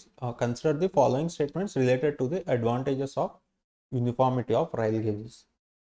Okay, यहाँ पे अंडरलाइन कीजिए advantages and next uniformity of Rahul gauges. Generally हमारा जो होता है रेलवे गेज, यूनिफॉर्म गेज जो होता है, ब्रॉड गेज, वो कितना का लेते हैं 1.676 मीटर, वो कांस्टेंट रहता है. तो ये पूछ रहा है कि उसके फ़ायदा क्या है. पहला स्टेटमेंट आप पढ़ लीजिए, क्या, सॉरी लास्ट पढ़ लीजिए क्या पूछ रहे, which of the above statements are correct. Correct underline कीजिए. एडवांटेजेस हैं, स्टेटमेंट में कौन कौन से एडवांटेजेस हैं and which are the correct. First one है, as transshipping is not required, there is breakage of goods. Transshipping जो है, आपको ट्रांसशिपिंग मतलब एक गेज और दूसरे गेज में ट्रांसफ़र करने के लिए आपको शिफ्ट करना पड़ता है. तो वो वाला सिचुएशन यहाँ पे एनकाउंटर नहीं होता. There is breakage of goods, there is no breakage of goods होती है. okay?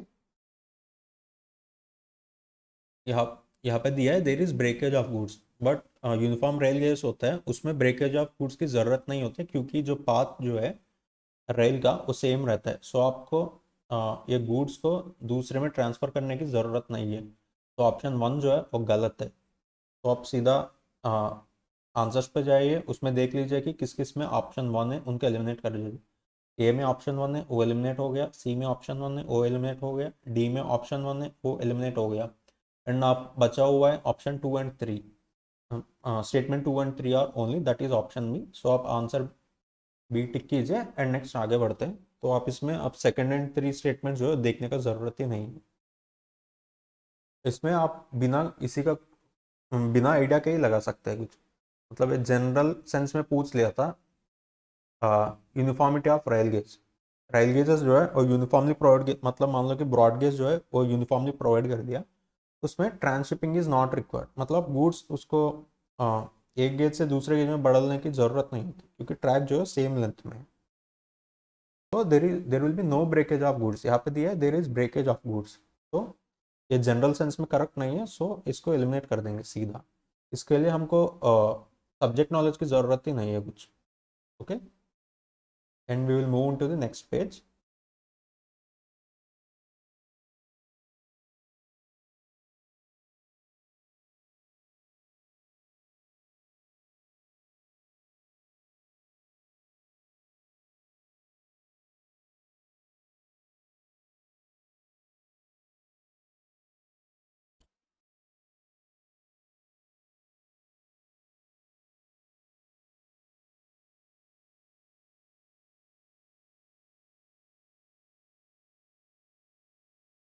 तो 66 पूछ रहा है कि which of the following are provided to give access to the properties along the important highway with controlled access to expressway or freeway. इसका direct answer अगर इसके बारे में पता है तो मार्क करके, नहीं तो छोड़ देंगे। इसके बारे में मुझे भी नहीं पता था, मैंने एग्जाम में इसको छोड़ दिया। इसका आंसर होता है फ्रंटेज रोड्स, डेफिनेशन होता है उनका, तो आई डोंट हैव नॉलेज, सो इसके बारे में पता नहीं, सो सीधा स्किप कर देंगे इन चीज़ों को। नेक्स्ट अपना थ्योरेटिकल क्वेश्चन आया 67। आप स्किप करने के लिए कुछ हेजिटेशन मत कीजिए, आपके पास 150 क्वेश्चंस है, उसमें आपको जो जो क्वेश्चंस आता है उन सबको आपको अटेम्प्ट करना है, वो मेन प्रायोरिटी होना चाहिए। ओके, आप कुछ अननेसेसरी क्वेश्चन की वजह से आप टाइम कंज्यूम कर लिया, सो आपको जो क्वेश्चन आता है वो क्वेश्चन आप देख भी नहीं पाए, तो वहाँ पे फालतू में आपका नंबर जा रहा है। सो पेपर अटेम्प्ट करने का मेन मोटो होना चाहिए कि the things which you have studied and prepared well, you should present it at as maximum efficiency as possible. Okay, ये भी नहीं गारंटी कर सकते कि आप जितना क्वेश्चन आता है उन सबको आप सही करके आएंगे। स्पीड की वजह से आपकी एक्यूरेसी जो है वो थोड़ा कम, मतलब इधर उधर मिस्टेक जो है हो जाते हैं, एरर्स, तो आप मैक्सिमम ट्राई करें कि एफिशिएंसी हो जाए। ठीक है, नेक्स्ट 67 पढ़ लीजिए, उसके बाद आगे बढ़ते हैं।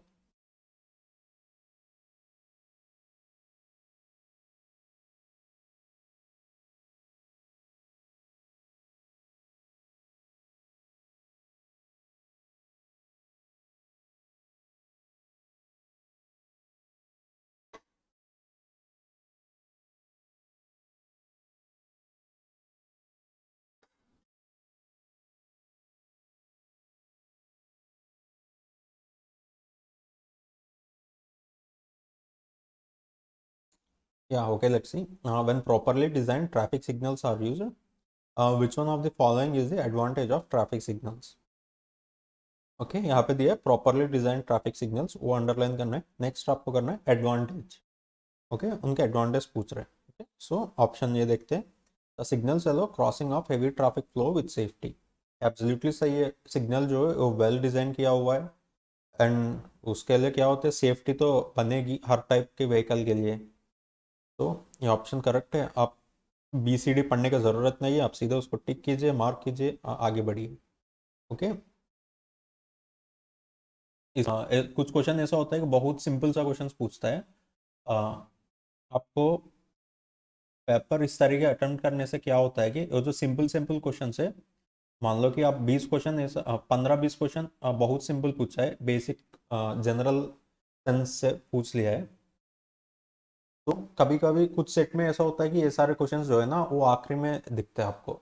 मान लो कि 135 130 135 के बाद अ, आपके पेपर में आपके सेट में दिया हुआ है, लेकिन आप सीक्वेंशियली कर रहे हैं, उसमें क्या होता है कि आप जब आप 120th क्वेश्चन पहुंचोगे ना, उसी टाइम वहाँ पे आपके पूरा जो 3 घंटे है लगभग निकल जाता है, क्योंकि आप न्यूमेरिकल करने में टाइम इन्वेस्ट कर देते हो, तो वो कंज्यूम कर देता है ज़्यादा, सो आप जो आसान क्वेश्चन है देख भी नहीं पाते हो। इस सेट में भी हमने देखा है कि पहला जो 20 क्वेश्चन तक पूरा का पूरा न्यूमेरिकल था, लेकिन आप जब थ्योरी शुरू होता वो शायद 21st या 22nd क्वेश्चन से शुरू होता, सो आप कुछ हेजिटेट नहीं करना है, मतलब आप नहीं देखना है कि मैंने 20 क्वेश्चन क्यों छोड़ दिया थ्योरी के लिए, ऐसा मत सोचना है। आपको ये याद रखना है कि पेपर जैसा भी आए हो, शुरुआत में जितना भी न्यूमेरिकल देखे हो, पेपर इस रेशो में सेट किया जाता है, देर will be around 60% theoretical and only 40% पर न्यूमेरिकल। ओके, आपको ये यूनिफॉर्मली डिस्ट्रीब्यूट नहीं किया जाता है, मतलब एक एक सीक्वेंस में आपको खाली थ्योरी दिखेंगे। शुरुआत में आपको खाली न्यूमेरिकल घबराने की ज़रूरत नहीं है, आप बस ये ध्यान रख लीजिए कि paper is prelims paper will have 60% of theoretical and 40% of numerical. Okay, पहले स्टेप आपको करना है कि पेपर चेक करना है, and you have to attempt the 60% of theoretical question first and then go for numerical. 60% attempt करने से आपके टाइम काफ़ी बचेगा न्यूमेरिकल अटेम्प्ट करने के लिए। उसमें भी आप ऑप्टिमल चूज करोगे, उसमें भी आप थोड़ा 5-10 मिनट लगा लीजिए, उसमें आपको दिख जाएंगे आसान आसान सा क्वेश्चन। कुछ होता है सिंपल सा न्यूमेरिकल देता है, वो सब तुरंत कर दीजिए, एंड बाकी जो कैलकुलेटिव होता है उसके लिए आप जो टाइम बचा हुआ है वो इन्वेस्ट कर सकते हैं। ओके, तो ये हो गया। नेक्स्ट थियरिटिकल है अपना चल पेज में कोई नहीं है, एंड या इस पेज में आया है।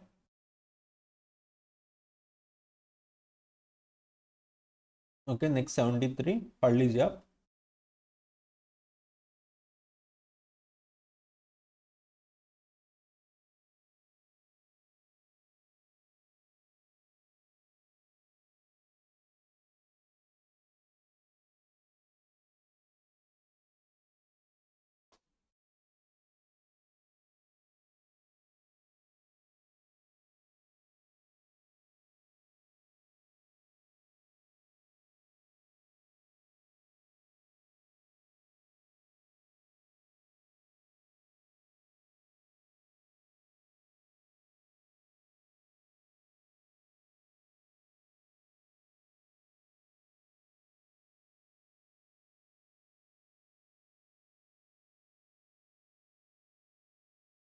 Yeah, okay. Now let's go into this. Consider the following for the objects of seasoning wood. पहला ऑप्शन दिया है to reduce the shrinkage and wrapping after placement in structure. ये बात सही है। आपकी सीजनिंग करने से क्या होती है, मॉइस्चर कंटेंट वो निकाल लेता है, सो उसकी वजह से आपकी श्रिंकेज जो है, श्रिंकेज एंड वार्पिंग जो है, that will be reduced, not completely eliminated but it will be reduced. Next second point है increases its tendency to split and decay. ये आपका नहीं है, सॉरी आप सॉरी लास्ट वाला पॉइंट पहले आपको पढ़ना है। Which about the objects, which of the above objects are correct. Okay, correct है वो अंडरलाइन करना है, पहला स्टेटमेंट है वो करेक्ट है। एंड ऑप्शन में आपको जाके देखना है कि किस किस ऑप्शंस में पहला स्टेटमेंट नहीं दिया हुआ है। डी ऑप्शन में पहला स्टेटमेंट नहीं दिया हुआ है, सो उसको आप इग्नोर कर सकते हैं। एंड आप एक और ऑब्जर्व कीजिए, एबीसी जो है उसमें स्टेटमेंट टू में स्टेटमेंट टू के बारे में कुछ दिया ही नहीं है, मतलब आप उसको पढ़ने की ज़रूरत नहीं है। आपको डिफरेंशिएट कर, आपको 3 और 4 से जज करना है बाकी जो ऑप्शंस को। ओके, आपको 2 से कुछ फर्क नहीं पड़ता क्योंकि 2 आंसर में है ही नहीं, बाकी जो बचा है उसमें। तो now will go into the third statement. वहाँ से क्या करेंगे, डिक्रीज वर्केबिलिटी, नहीं ये वर्केबिलिटी इंप्रूव करती है, सो 3 ऑप्शन इज एलिमिनेटेड। तो तीसरा स्टेटमेंट कौन कौन सा है, ए एंड सी में तीसरा स्टेटमेंट प्रेजेंट है, सो ए एंड सी एलिमिनेट कर देंगे। तो now we are left with B, so अब बी मार्क करेंगे। एंड फोर्थ स्टेटमेंट पढ़ने की ज़रूरत नहीं है, अपना आंसर निकल गया 2 स्टेटमेंट पढ़ने के बाद। तो हम आगे निकलते हैं, option will be 1 and 4।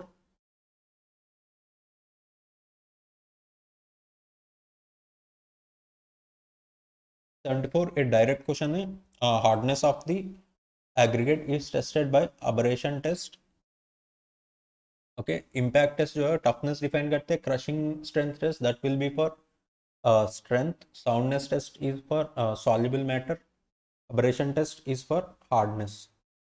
okay, a direct one word one liner है। and next question is 75।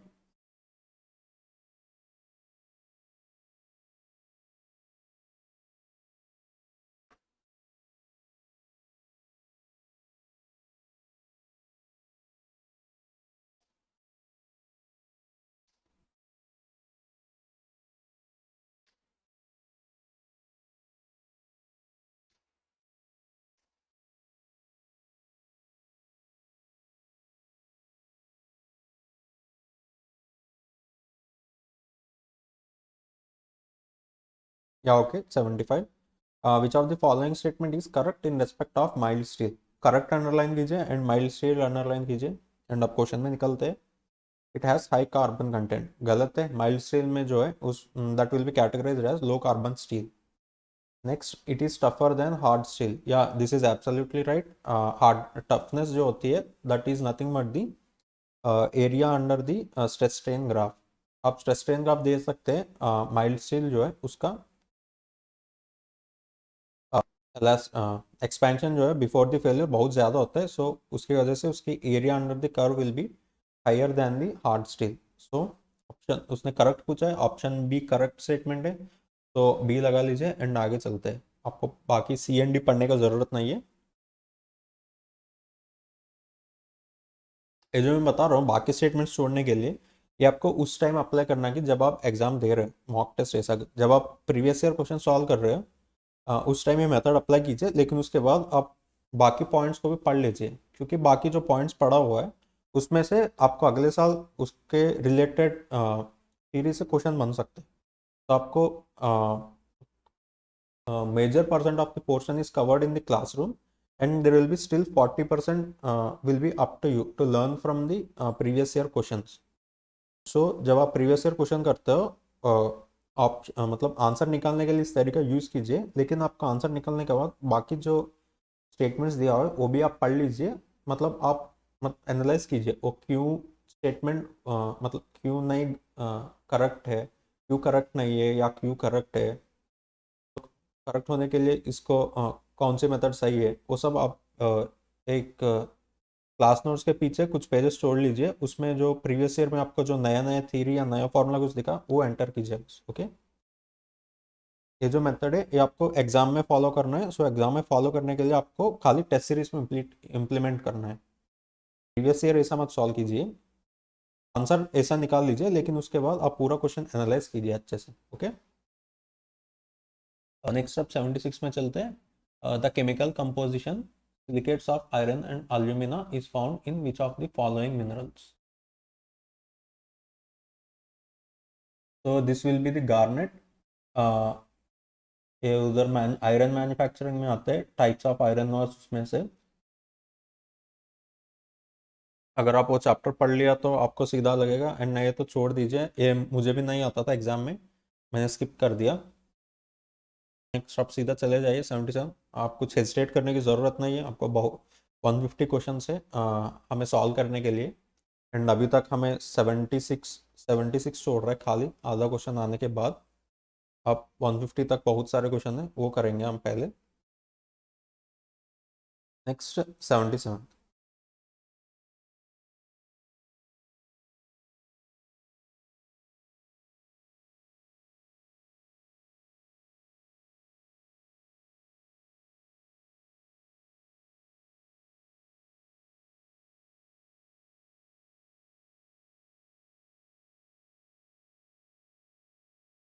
Okay, now let's go into this. The drawback of the electric seasoning of timber is checks इसमें नहीं आता है, timber में वो नहीं है। Next splitting, या स्प्लिटिंग इज करेक्ट, एंड आप सी डी पढ़ने की ज़रूरत नहीं है, आप बी मार्क कीजिए। एंड नेक्स्ट क्वेश्चन में चले जाइए 78।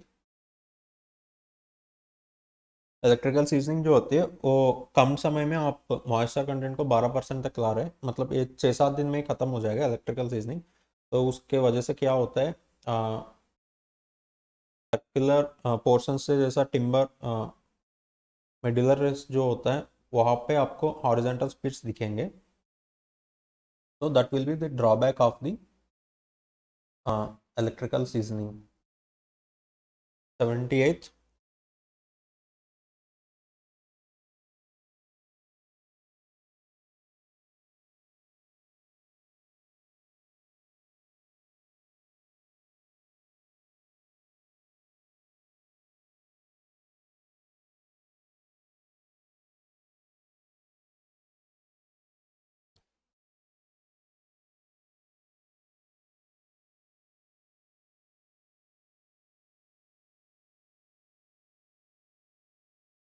Okay, which of the following is a product obtained by distilling tar and is used largely as an effective preservative of for wood? Creosote oil है, ये डायरेक्ट आंसर है। अब timber में क्रिजट oil के बारे में पढ़ा देंगे, तार उसके बाद क्रिजट ऑयल यूज़ करते हैं। ये ट्रांसपेरेंट होता है थोड़ा, आपके अपेयरेंस लॉस नहीं होगा, लेकिन इसकी वजह से आपकी जब टिम्बर बर्न होगा तब आप हार्मफुल गैसेस रिलीज होंगे सराउंडिंग्स में। सो उसके वो इसके ड्रॉबैक होते हैं, एंड स्मेल जो आती है वो थोड़ा गंदा आती है। 78 खत्म हो गया, अब बाकी पढ़ने की ज़रूरत नहीं है। अब आगे बढ़ते हैं 79 पे।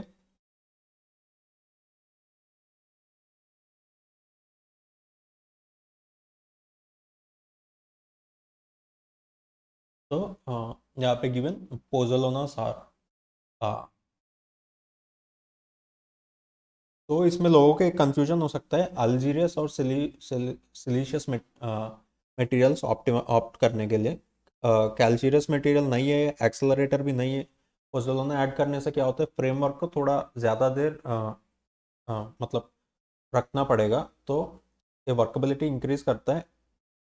लेकिन जो hardening, setting and hardening time है वो ज़्यादा थोड़ा बढ़ा देते हैं। तो this will be not an accelerator. तो यहाँ पे लोगों का कंफ्यूजन आएगा अल्जीरियस मटेरियल या सिलीशियस मटेरियल में।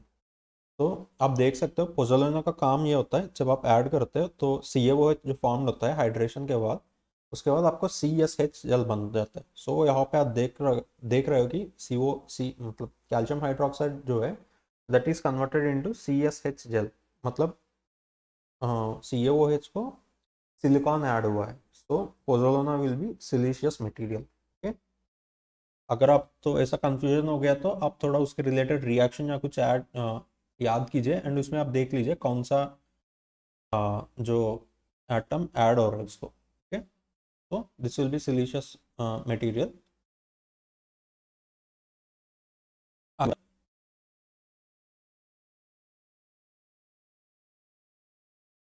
हाँ देखिए, हमने पहले देखा था ना, पहले 20 क्वेश्चन तक कुछ थ्योरी नहीं है, खाली न्यूमेरिकल दे दिया। एंड यहाँ पे आप देख रहे हो, यहाँ पे भरा हुआ है थियोरिटिकल। ओके, तो ऐसा होता है, हर हर साल ऐसा ही देता है। आपकी सेट की वजह से कुछ लोगों को पहले मिल जाता है, कुछ लोगों को बाद में मिलता है। आपको बस ये बात ध्यान रखना है, 60% of the paper will be theoretical and 50% will be न्यूमर 40% will be numerical. Okay, ये आपको ब्लाइंडली मानना है एंड उसी के हिसाब से आप जाइए। ओके, नेक्स्ट 80 पढ़ लीजिए, इसको सॉल्व करते हैं।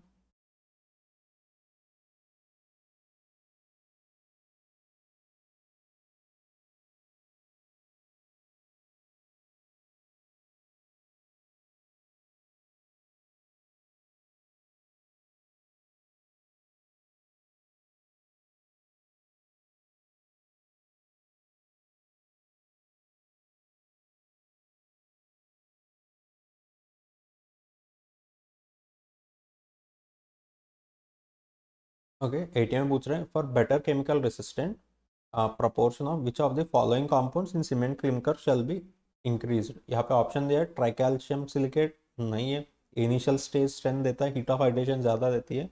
नेक्स्ट बी है dicalcium silicate, this is absolutely right. आप पढ़ते रहेंगे, लोहित सीमेंट जो है उसमें C2S का पोर्शन जो है डाइकैल्शियम सिलिकेट वो ज़्यादा बढ़ा देते हैं, एंड ट्राइकैल्शियम सिलिकेट एंड टेट्राकैल्शियम अल्यूमिनेट जो है उनको थोड़ा कम कर देते हैं।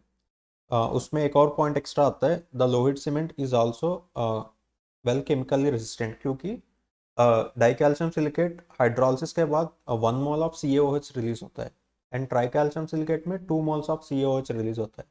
CaOH जितना कम रिलीज होता है उतना चांस कम होता है वो केमिकली रिएक्ट होने के लिए। तो by increasing the portion of C2S we are decreasing the calcium hydroxide content, so this will increase as the chemical resistance। option B will be the और आंसर। ओके, एंड नेक्स्ट पे चलते हैं।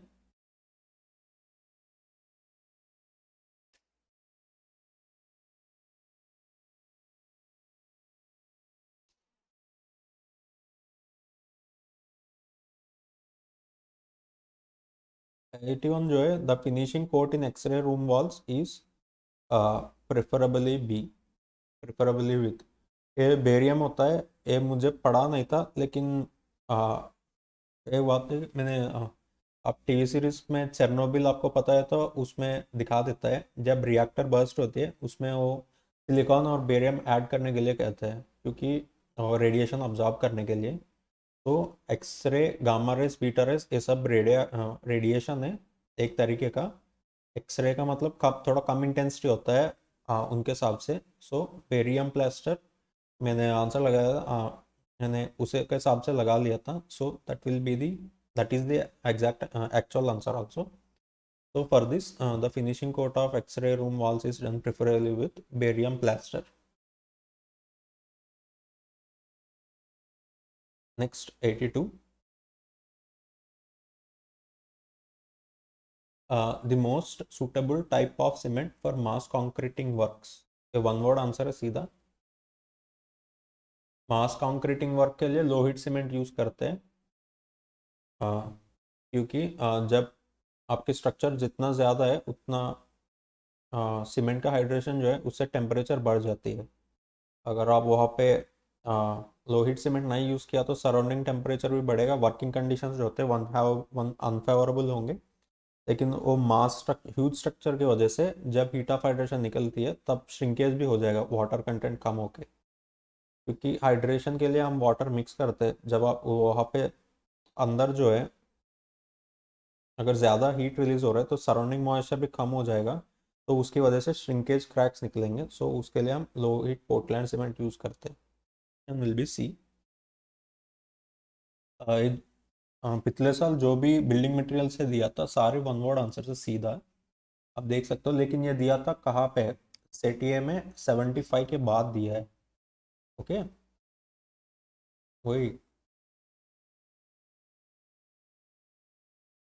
तो 83 पढ़ लीजिए, उसके बाद ये करते हैं।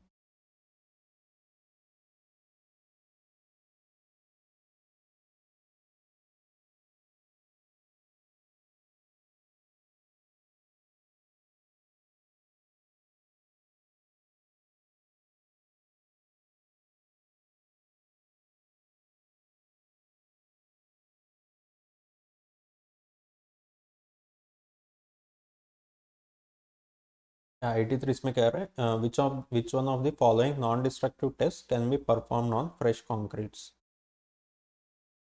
इसका सीधा आंसर है ultrasonic pulse velocity. Non destructive test बोला है वो अंडरलाइन करना है। नेक्स्ट है फ्रेश कंक्रीट।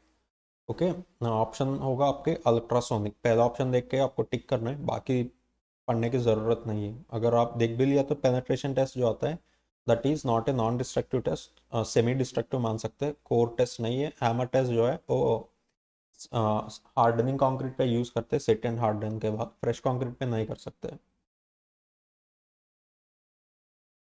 नेक्स्ट 84 थे नेक्स्ट थियरेटिकल, उस पर जाइए।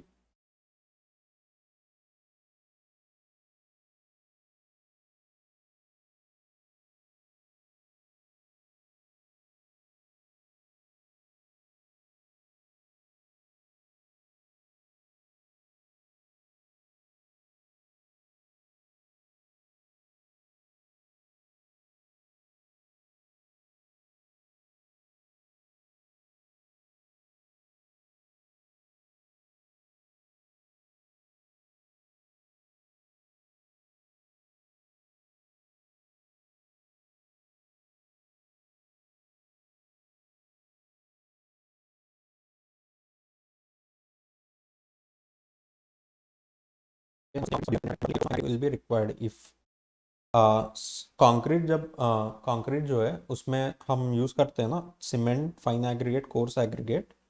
इनका इनका पर्पस क्या होता है कि पहले फाइन एग्रीगेट जो होता है वो मतलब आप एक सैंपल ऑफ फाइन एग्रीगेट लीजिए, उसमें जो वॉइड्स होते हैं उस वॉइड्स को कोर्स एग्रीगेट लीजिए कुछ सैंपल का। कोर्स एग्रीगेट्स वॉइड्स जो क्रिएट करते हैं उसमें उनको फाइन एग्रीगेट फिल करती है। इन फाइन एग्रीगेट में जो वॉइड्स बचता है उनको सीमेंट फिल करते हैं, सीमेंट फिल करती है। सो ये कंप्लीट करता है कंक्रीट को। ओके, तो यहाँ हाँ बोल रहा है कि higher portion of fine aggregate कब जरूरत पड़ेगा। मतलब जब coarse aggregate voids created by the coarse aggregate are more, then we require more amount of fine aggregate। तो जब कोर्स एग्रीगेट साइज डिक्रीज कर देते हैं उनके बीच में वॉइड साइज है वो डिक्रीज होता है, लेकिन ओवरऑल वॉइड स्पेस जो है that will be more compare to the large size aggregate. तो our answer will be B. ये देख लीजिए, maximum size of aggregate is large नहीं है। Option B maximum size of aggregate is small, yes this is right. C पढ़ने का जरूरत ही नहीं है, पता चल गया। एंड इस पेज भी खत्म हो गया अपना।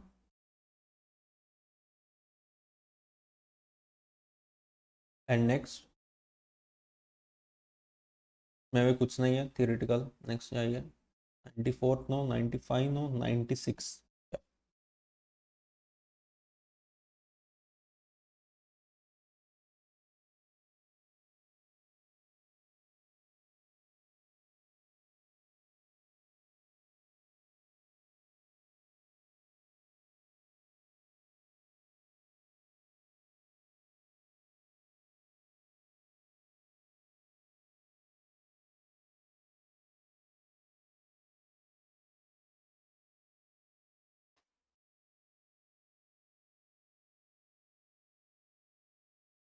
96 पढ़ लीजिए।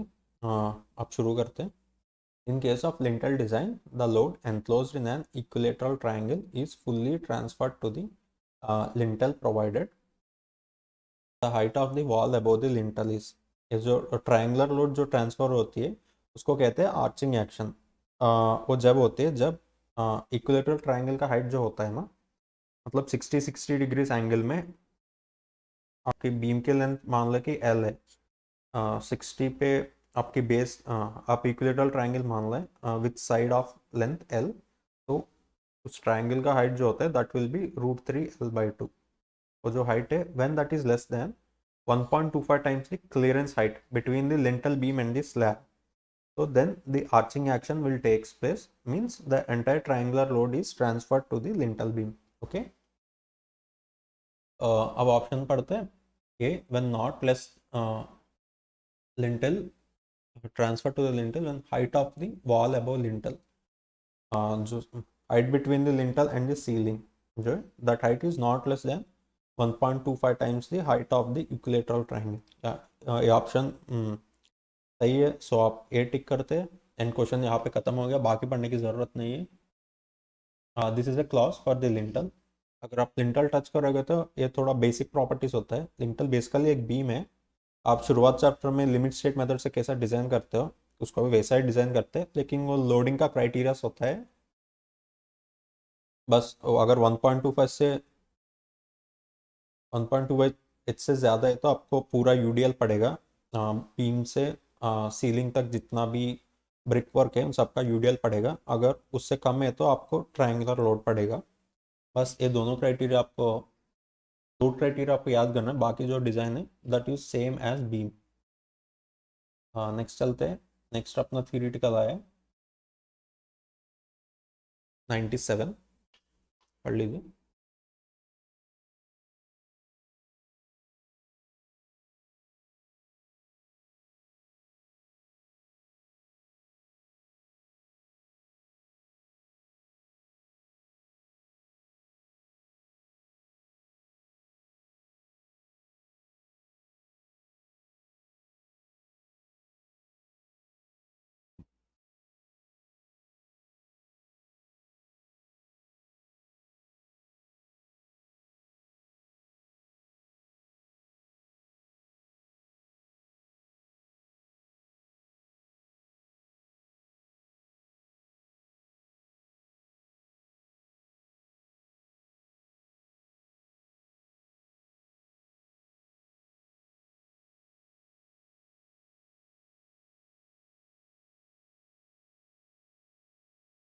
तो क्वेश्चन में पूछा है consider the following statements for Euler's equation to find critical load of a column.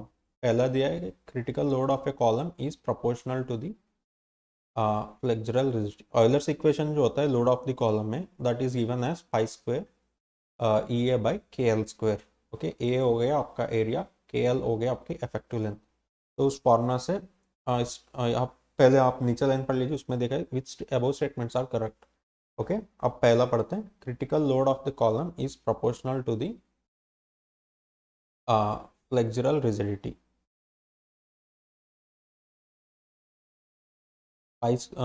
Euler's equation से क्रिटिकल लोड क्या हो गया, pi square EI/KL² okay, equation आपको पता होगा, लॉन्ग कॉलम के लिए यूज करते हैं ऑयलर्स इक्वेशन। तो उसमें क्या आ गया, critical load of the column is proportional to the flexural rigidity. Absolutely correct है। तो आप नीचे जाइए, ऑप्शन 1 किस किस में नहीं है उनको एलिमिनेट कर दीजिए। तो नीचे देखा तो CD में ऑप्शन 1 प्रेजेंट नहीं है, सो एलिमिनेट कर दिया। Now we are left with option A and B। And next statement पढ़ लीजिए। Critical load of the column depends upon yield stress. ये गलत है। ऑयलर्स इक्वेशन है that is pi square EI/L², L effective square. Okay, इसमें खाली अपना material के यंग्स मॉडुलस पे डिपेंडेंट है एंड नेक्स्ट बाकी जो है उसके ज्योमेट्री पे डिपेंडेंट है। उसमें उसका यील्ड स्ट्रेस पे बिल्कुल ही इंडिपेंडेंट है, सो 2 इज इनकरेक्ट। तो अब 2 अब AB स्टेटमेंट्स हमारा बचा था, उसमें से जिसमें 2 स्टेटमेंट दिया हुआ है उनको एलिमिनेट कर देते हैं। तो हम देख सकते हैं कि A ऑप्शन जो है उसमें टू स्टेटमेंट दिया है, so that is incorrect. So now we are left with only option B. So B is the correct. Okay, तो आप उसको मार्क कीजिए, बस आगे बढ़ लीजिए. ओके, आज यहाँ पे ख़त्म करते हैं, फिर नेक्स्ट लेक्चर में इसका बाकी जो बचा हुआ है उनका पूरा कर देते हैं. Okay, now all the best for your both the ESC and GATE exam as well. Okay, bye.